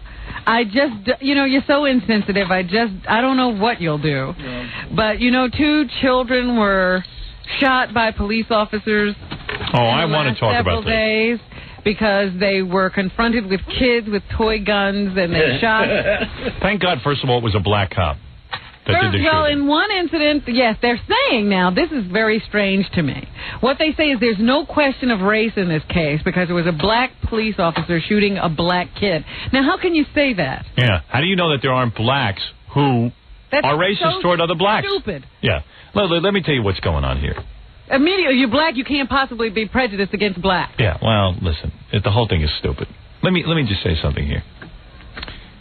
I'm glad it was a black cop because the race issue would have been the only issue discussed here. If you are a cop... Well, the families are still upset. Well, sure, they should be. They lost a kid. But let me tell you something. First of all, no black kid should be playing cops and robbers. That's number one. But then what I'm saying, they're upset with cops in general. They're saying, see a kid, shoot first, ask questions. The cops can't do right let me tell you, there are many kids the age of this child who was 13, shot yeah. who walk around with real guns in these communities. The parents look the other way. They don't report it to the police. Well, let me tell you something. This father of this child had earlier told his son, take that gun back to wherever you got it, because he didn't allow his son to play with guns. Right. So now when his kid disobeyed him, it's the cop's fault that he got shot. Well, listen, let me tell you something. There are plenty of kids in these black ghettos that are running around with guns. Real guns. They take them to school. They take them away all the time. They have now metal detectors in elementary schools. Yes. So this cop wasn't out of line. He might have panicked a little, but he saw a gun pointing at him. When should he have shot? After a bullet was fired? Yeah, they want you to be shot at, and then you can fire. Let me tell you something. I feel bad that a kid was killed. Don't get me wrong. But let's face it. You can't blame these cops. You tell me something. You drive around in a blue car. What was he called for? He was called to the area because someone reported someone running around with a gun. Right. And by the way, most of these kids are drug runners because they are not arrestable. Because they're teenagers, they can't do any hard time. So a lot of kids in these ghettos are running around with guns. And they are running around. Now, this kid happened to be clean, but how is a cop supposed to... What do you think? These cops are Supermen? These cops are human beings. They're like you or me. Somebody is saying that the boys yelled, "We're playing," just before he shot. Yeah, like, who knows what that means? We're playing what? You don't know how long before he had already taken out his gun and was having his reaction that was yelled? Even the kid's father knew that the kid shouldn't be playing with a gun. Yeah. Let me tell you something. When I was a kid, I had a toy bow and arrow, and cops scalped me. All right? Now, this happened to me at a very young age. Well, they didn't scalp you much, did they? This is a wig I'm wearing. Oh, forget it, Robin. In the other incident, the boy was running from the police when he turned around with this fake gun. And right. Of course. What would you do? It, and he got shot, too. It's wild. And let me tell you something. Everyone's screaming in the black community, well, we want you, the cops come in and get rid of the drug dealers. Now, then they scream, well, we don't want the cops coming in here at all. Don't come in with guns, I guess. Yeah, don't come in with guns. Get shot at.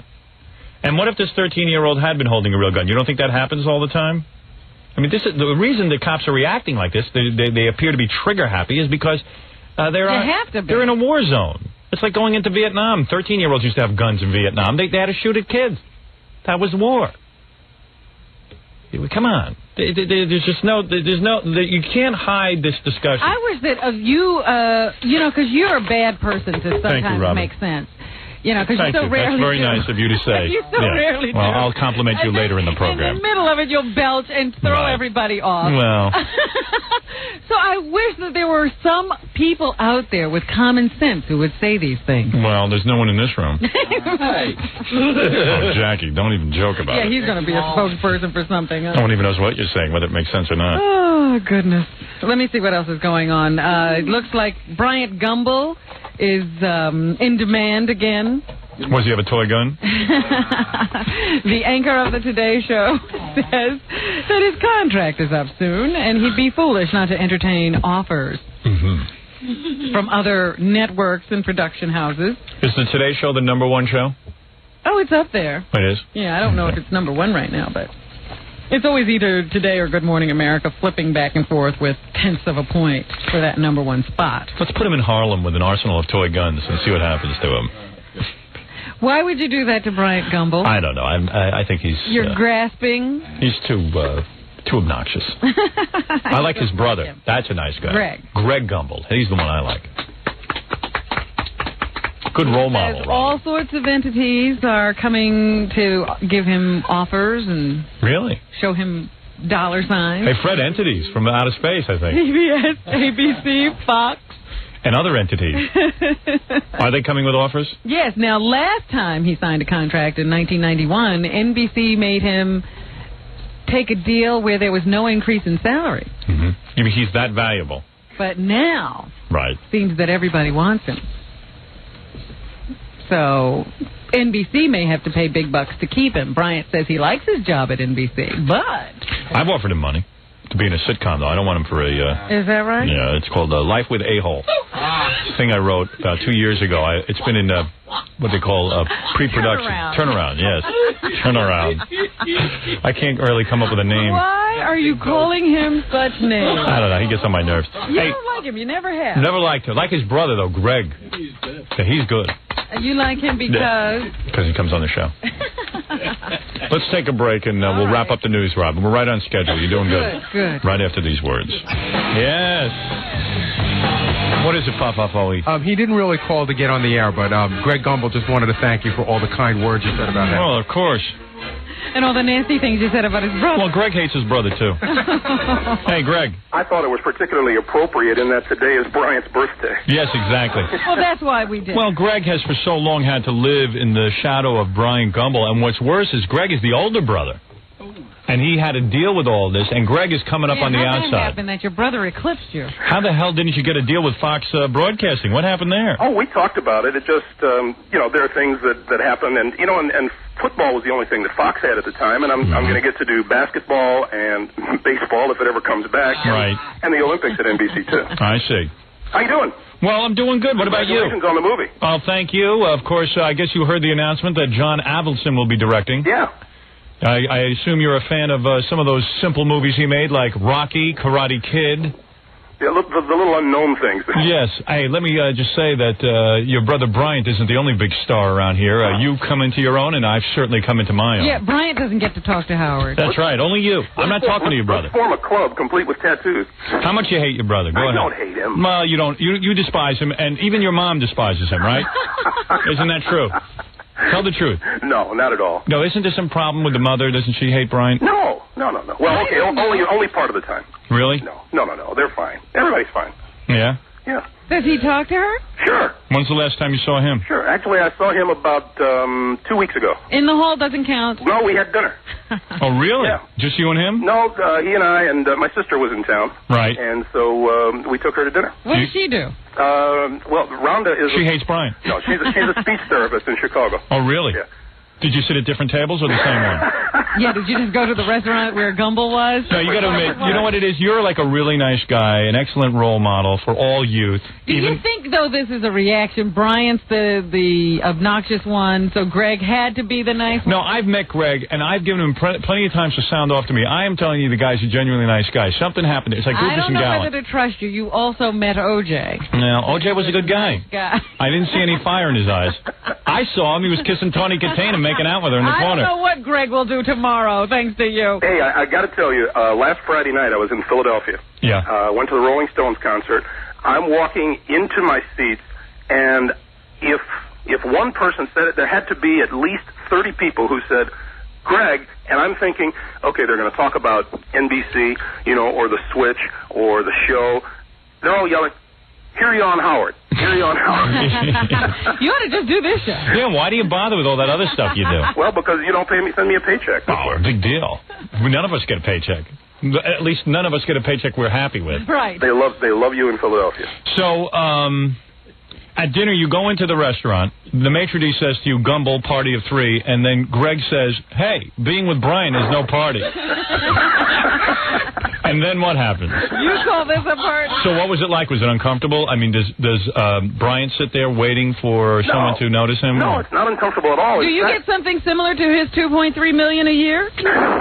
Robin. Who paid for dinner? Robin, I did. You paid? Yeah. Well, there was more than that because it was my sister and her husband and their 2 kids. And what about you? You're still married, right? Yes. Second marriage, right? No. Well, that'll be soon, I'm sure. Nice try. Right. White wife, though, right? Yep. Nothing wrong with that. No, not at all. Hey, listen, the mixes of the races is no problem with me here. You're not obsessed or anything, though, are you? No. If your wife was to start dating other guys, I bet your wife is beautiful, huh? She is. She's gorgeous. Blonde? Yes. Like Nicole? I really miss talking to you all the time. Was she 17 when you married her? Hey, how'd you get your wife? Hey, Greg, you never told me. How'd you get your wife? We actually met before I got into broadcasting. And how soon when you meet her do you tell her you're Brian Gumble's brother? He's wearing that on his shirt. Yeah, how long does it take before you mention that? The funny thing is that Marcy has never been a sports fan. Never. And I'd come home one day after work and I'd say, hey, I interviewed Pete Rose or Hank Aaron today. And she says, big deal, take out the garbage. I bet you a lot of the sisters, though, give you a hard time when they see you walking through the street with your white wife because they're like, oh, look at that. There's Greg Gumble. She bosses you around like that? She tells you to take out the garbage? She does? You should get like OJ. Walk through the street? Don't tell me. Hey, but seriously, don't you, seriously, so it must be a hassle, right? You know, the sisters get all upset. No, there's no hassle. Really? There's no hassle. No one hassles me. Really? Yeah. He runs. He doesn't walk. Now, someone told me that your wife... Hey, don't you have a new schedule? Aren't you supposed to be out of here by now? Well, No. you could. Greg. We want to give you some airtime. Now, someone told me when you're at the wedding, your wife was heard to say that she thought you were Bryant, and she thought she was marrying Bryant.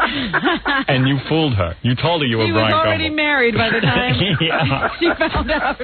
How long you been married? Actually, it's been since 1971. 1971. Yeah. Now, That's did a you tell us successful how marriage. you met? I was selling hospital supplies. Mm-hmm. And she was in the public relations department at one of the hospitals that was one of my accounts. And we met one day, and we went out to lunch a couple of times, and then we went out to dinner, and very nice. That's how it started. So what did you do on the first date? Her father chased him around the block 7 times. That must have been a mess when you had to go ask for the hand in marriage. I was nervous. Oh, man. Oh, please. I was nervous. Oh, my. You were probably more nervous than when you sit at the dinner table with Brian. Now, when you asked for the hand in marriage, did you do it over the phone, or did you ask the father in person? Or did you tell him you were Brian Gumble? Yeah. Hi, my name is Brian Gumble. I'd like to marry your daughter. I thought you were Greg Gumble. No, I'm Brian, I assure you. I'm just as good as I'm just as good, though. So this was long before I ever got into broadcasting. Really? Yeah. So that you probably went through some heavy stuff. You've got a good book in you. Yeah, somewhere. No, you really do. Because you know what that's like? I mean, seriously, like, that's the toughest thing, a black guy walking into, a white person's house. Do you experience what Howard is talking about? Yes. That as soon as you walk into a room, when you first present your wife to your friends and your colleagues, that everybody goes... If I had ever had any problems in that area, I suppose I would, but I really never have. Please. They don't do it to your face. He had his wife over. He came over to my house the other night, and I was giving him those looks. You spit your peas across the room. That's right. When looking through the peephole, that's what really hurts. So how bad did it hurt when her father punched you in the face? And how's the knee? Yeah, how's the knee? Actually, what happened is after he punched you in the face, you got down on one knee. They thought you were proposing. And that's how you got roped into marriage. You know what? That's what happens. You get hit in the stomach, you go down on one knee. So the wives didn't come to dinner, or was just the sister? No, it was just actually Bryant and I and our sister and her family. Is she married to a white man? Yes. No. Hey, how do you manage to get out of the house without having to take your wife to dinner? I can never pull that off. Well, because I happen to be in the city here, and she's up in Connecticut that evening. No, super. Keep her tucked away in Connecticut, huh? Oh, yeah. Keep her tucked away. And sometimes when you're, like, driving with your wife, do they ever say, like, oh, there's her chauffeur or something? Right. And give you hassle? Or do they hand you the bags? Right. And why is she sitting in the front seat? Yeah, Greg, do they ever, like, hand you the bags and stuff? Sir, could you put these in the car for me? The worst part is when somebody gets into the elevator and they look at you and they go, 12, please. But, Greg, of course, your career continues to skyrocket. You are one of the best sports commentators around. We've told you that. Do you miss your old buddy? What's the guy with the bald head? Terry Bradshaw. Yeah, Terry. The best was when Terry Bradshaw said he was going to Fox on TV, and they were all saying goodbye because football was leaving, and Terry and Greg started crying. And they hugging each other. That was great. I play that over and over again in my house. We're so glad we could provide the entertainment. Do you still get together with Terry? Oh, well, you know what? I mean, they do the show out in Los Angeles. How soon they forget. Yeah, you see? I knew they weren't Well, friends. no. I mean, we talk every week. Sometimes when I listen to, like, John Madden on the Fox broadcast, I sometimes think, like, he's not as happy. Really? Oh, I don't know why. I know he's making. It's real weird too because they put a clock in the upper left-hand corner of the screen the whole time. What do you think of that, Greg? I personally don't like it. I mean, I think that it's done more for bars where you can't hear what's going on, right? And you can take a look up and you can automatically see it. I don't know that that's a great idea if you've got a game that's 52-0 and somebody tunes in and they see the score and they immediately tune out. Yeah, I don't know. I think I kind of like it because I'm the kind of sports fan that needs to constantly know what the score is. I keep forgetting it and stuff. Like, I'm a retard when it comes to that stuff. I think it's for people who really aren't sitting down and concentrating and actually listening to the game. Yeah, right. So, you know, it might be bad for, like, a real hardcore sports fan. Yeah, but for short attention span people, I guess it's good. Yeah, that would be me. So you haven't seen Terry Bradshaw? No, but I talked to him a lot. Hey, who's got a hotter white babe? You or Terry? Look at the time. All right. Take it easy, Greg. O'clock on this show. Yeah, don't get all uptight like your brother. So anyway, and by the way, tell your brother I hate that glass behind the Today Show. I tell him I think it looks a lot like a petting zoo. Yeah, it's awful. I mean, it's just so distracting that you cannot... I personally do not pay attention to what anyone's saying. Since they started doing that, but I have walked by the studios, and it is kind of odd. That's right. Yeah, but, you know, they apparently like it, and it might have been partly his idea. Oh, really? Well, then you better say you like it, or, you know, he won't talk to you for like 6 years. Hey, look at me. Yeah, right. Hey, Greg? Yeah. Continued success, even though I don't see you on TV anymore. Well, tune in. He gets paid a lot of money not to be on. How much? What are you getting? You're over $1 million now, aren't you? Look at the time. Would you stop with the time? Just answer the question. I used to hate this new schedule of yours, too. For the last month or so, I tune in around 10:20, and I hear music, and I'm like, where'd you go? Yeah, I know. Well, I'm trying to get off earlier. That's right. We're trying to be professional. Yeah, I got a movie meeting to get to anyway. I'll be meeting with John Avildsen today and David Kirkpatrick, former head of Paramount Studios. You're gonna get a chair with your name on the back? Yeah, I was over at some shoot the other day. Everybody had chairs with a name on the back. Yeah. I demanded one. Of course. And they're like, oh, that stupid schmuck. Instead of money, he wants a chair with the name on the back. That's beautiful. If that's all he wants, give it to him. We can get that for $20. You can buy that right over at Sharper Image. Hey, it's like Conran's has a bunch of them. Yeah. Hey, it's like Gary said. I didn't call to go on the air. I just wanted to say thanks for the night. No, but we always want you on the air. You know you love being on the air. Thank you. And listen, God bless you and good luck with everything. Hey, say hi to everybody there for me. Give your wife a big kiss for me. No problem. You understand what I'm saying? I know what you're saying. All right. Goodbye. The great Greg Gumble, not a character like Bryant. I thought you were hedging because you couldn't remember his name. No. The great Greg Gumble, who truly, and I say this from the heart, is the good Gumble. Thank you. See ya. Bye-bye. Him I like. And let me say something to the black youth out there, because we have a lot of young black people. You're going to make him an example? He goes off and marries a wife? He is, well, you know, maybe you're right. Don't you? He's the humble Gumble. And I'll tell you that. All I'm saying is, yes, I am going to use him as an example. Here's a guy, handles himself in a professional way, no trouble. You don't see him getting dragged out of a car, beaten by the cops. Even when they ask him to push 12 in the elevator, he pushes 12. Yeah, I mean, he's not insulted. He's like, you know what? I'll push the stupid 12. I'm not going to make an issue out of it. Listen, they're not enlightened. That doesn't impact on me. He is a great guy. Greg Gumble is tops. And handles himself professionally. And what I mean by that is when he does the sports, he doesn't put on a voice like this. Something like, no, he doesn't act like some kind of a wacko. Yeah. Sports wackos. And he certainly don't run around with a plastic pistol. Thank you. Oh, my. Oh, thank you, George Takei. Anything else, Robin? Yes, Burt Reynolds and Lonnie Anderson. It looks like they're going to avoid another messy court battle. Sick of those two. Was thinking of going back to court to accuse Lonnie of not living up to their deal of joint custody for their son Quentin. Oh, please. But he's decided he wants to avoid the kind of publicity that kind of a court case would raise. Lonnie. Meanwhile, Lonnie is still taking Burt to court because she says he missed an $11,000 alimony payment. Wow.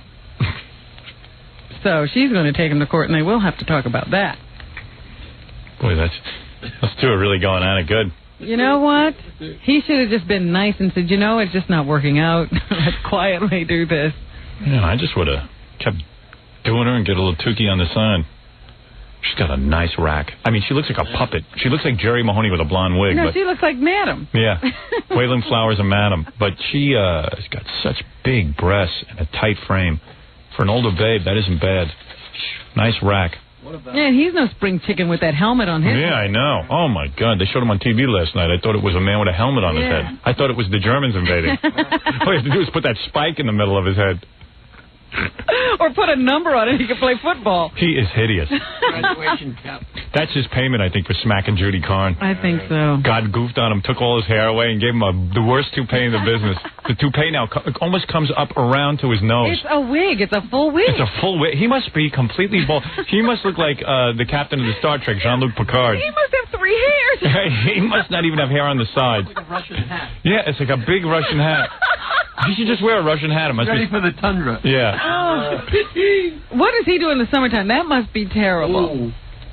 Oh, the sweat, the rug, and the... Yeah, with the glue. Oh, Big enough to have a fan inside. He's got a little motor running in it. Maybe it's air conditioned. And it seems that Jon Stewart, the latest entry into the late night talk, is feeling the pressure. Really? To get ratings now. You know, didn't have that kind of pressure on MTV when he was doing that show. That's why I tried to tell him stay with MTV. It's really great not having any pressure on you whatsoever. So now it's kind of getting to him. He's beginning to mention it in his monologue, that there's a lot of pressure on him. So what's he going to do? Well, listen, there's a lot of pressure. No, there's nobody talking about him. Nobody even knows the show's on. Well, listen, there's a lot of pressure when your show sucks. I guess that'll do it. And finally here, just a little note. On page 6 today in sightings, they say they saw Elle Macpherson, the supermodel, the Australian supermodel. Well, don't even announce this. Sometimes referred to as the body. She has the best body in modeling, right, Fred? This is so wrong. I know what she's going to say. She was playing Kissy Face with WNBC's anchorman Matt Lauer at a restaurant called Fresco. We knew him when he was at Channel 5 kissing my ass. Now he's making out with Elle Macpherson. I'll tell you something. Just for that, I got to ask my wife for a divorce so I can get models. If he's getting models, I deserve models. I love my wife, but I have to divorce her to prove a point. That's the only reason a guy wants to be an anchorman. It's the only reason I still want to be on the radio, so I can get models, and I'm married. That kills me when I hear that. You see, that's what makes it hard for me to be married. That's when I go nuts. That shouldn't make it hard for you to be married. It does. I have to be honest. I don't understand the pressure, Howard. Because if he's getting Elle Macpherson, it leads me to believe I can get her. You're getting Allison Stern. Yeah, well. Devil. She's the reason men breathe, and like I could get a shot. And Matt's kissing her. Yeah, and Matt's kissing her. Mouth to mouth from her. And I saw Matt's last girlfriend when he came and interviewed me when we did our pay-per-view. Who was that? Some piece of ass. I don't remember that. I guess I didn't see her. And all of a sudden, he's a hot property. I'm going to have Dan Foreman fire him. You're out, Matt. But he still has the Today Show gig. No, good. Which is probably more important than the Channel 4 gig. Go to Elle. Go to Elle. Elle Macpherson. Probably met her on Live at 5 when she was promoting some calendar. I know. And she's like, oh, I'll go out with an anchorman. And he, of course, never marries these girls. He keeps getting better and better girls. That's so wrong. He's such a womanizer. Right. I swear I never knew I'd be in a position where I could get good-looking girls. I do these things just to torture. I know, you're driving me nuts. I got to get out of here. Goodbye. Oh, my. Now you're upset with your entire life. Yeah, now I'm going to go kill myself. Thanks. Now my movie will never get done. Aww. We'll never get to see what it was going to be. Stay around for the movie. All right. Very good. Robin, thank you. You're quite welcome. I enjoyed it. Enjoyed that. You enjoyed yourself. Jackie New Rave Joke Page Martling tomorrow from 3 to 10. Jackie is the Grand Marshal of the 2nd Greater New York Beer Fest in the New York Coliseum. For jokes, info, and whatever else, call 516-932-WINE with Boy Gary and Baba Hohai. Next Thursday night, October 6th, at Rascals by the Shore, it's Jackie. Jackie at his most comfortable when he's at Rascals in Ocean Township, New Jersey. Go try and stump the Joke Man. It's an informal evening with the Joke Man. By the way, I will be at Crown Bookstore on DuPont Circle in Washington, D.C. from 1:30 to 3:30. That's tomorrow with Pam Antonelli. Also, I'll be on Donahue tomorrow. It's an hour that you should tune in. You'll meet Pam Antonelli, and I will be there with her. And it was quite an interesting taping. Yes, it was. It'll make you crazy when you watch this Donahue. You will not believe it is 1994. You're going to think you're caught somewhere in a time warp. And I will bring Pam with me in Washington, and I hope our fans come out, not only just to say hi to me, but show their support for Pam. Spend an evening... And if there's somebody out there who can offer this woman a job, would they please step forward? Yeah. You know, some woman in the audience of Donahue, you'll see it tomorrow. She gets up, black woman. very attractive, young woman, says, "Hey, Howard, if Pam can't get a job with the library, why don't you just give her a job?" What, do you want him to fire me? Yeah, they don't let you respond. First of all, the woman's not interested in being working here. Yeah, working here. She wants to be a librarian. You know what they're basically saying is, why don't you just give her some money? Yeah, give her money. And she's not interested in handouts. She wants to work. She wants to be productive. And Howard didn't do this to her. Yeah. It's not his fault. Do you understand that she got fired? Well, she had a welfare mentality. Not that I'm saying she was on welfare, but I'm saying that's a welfare mentality.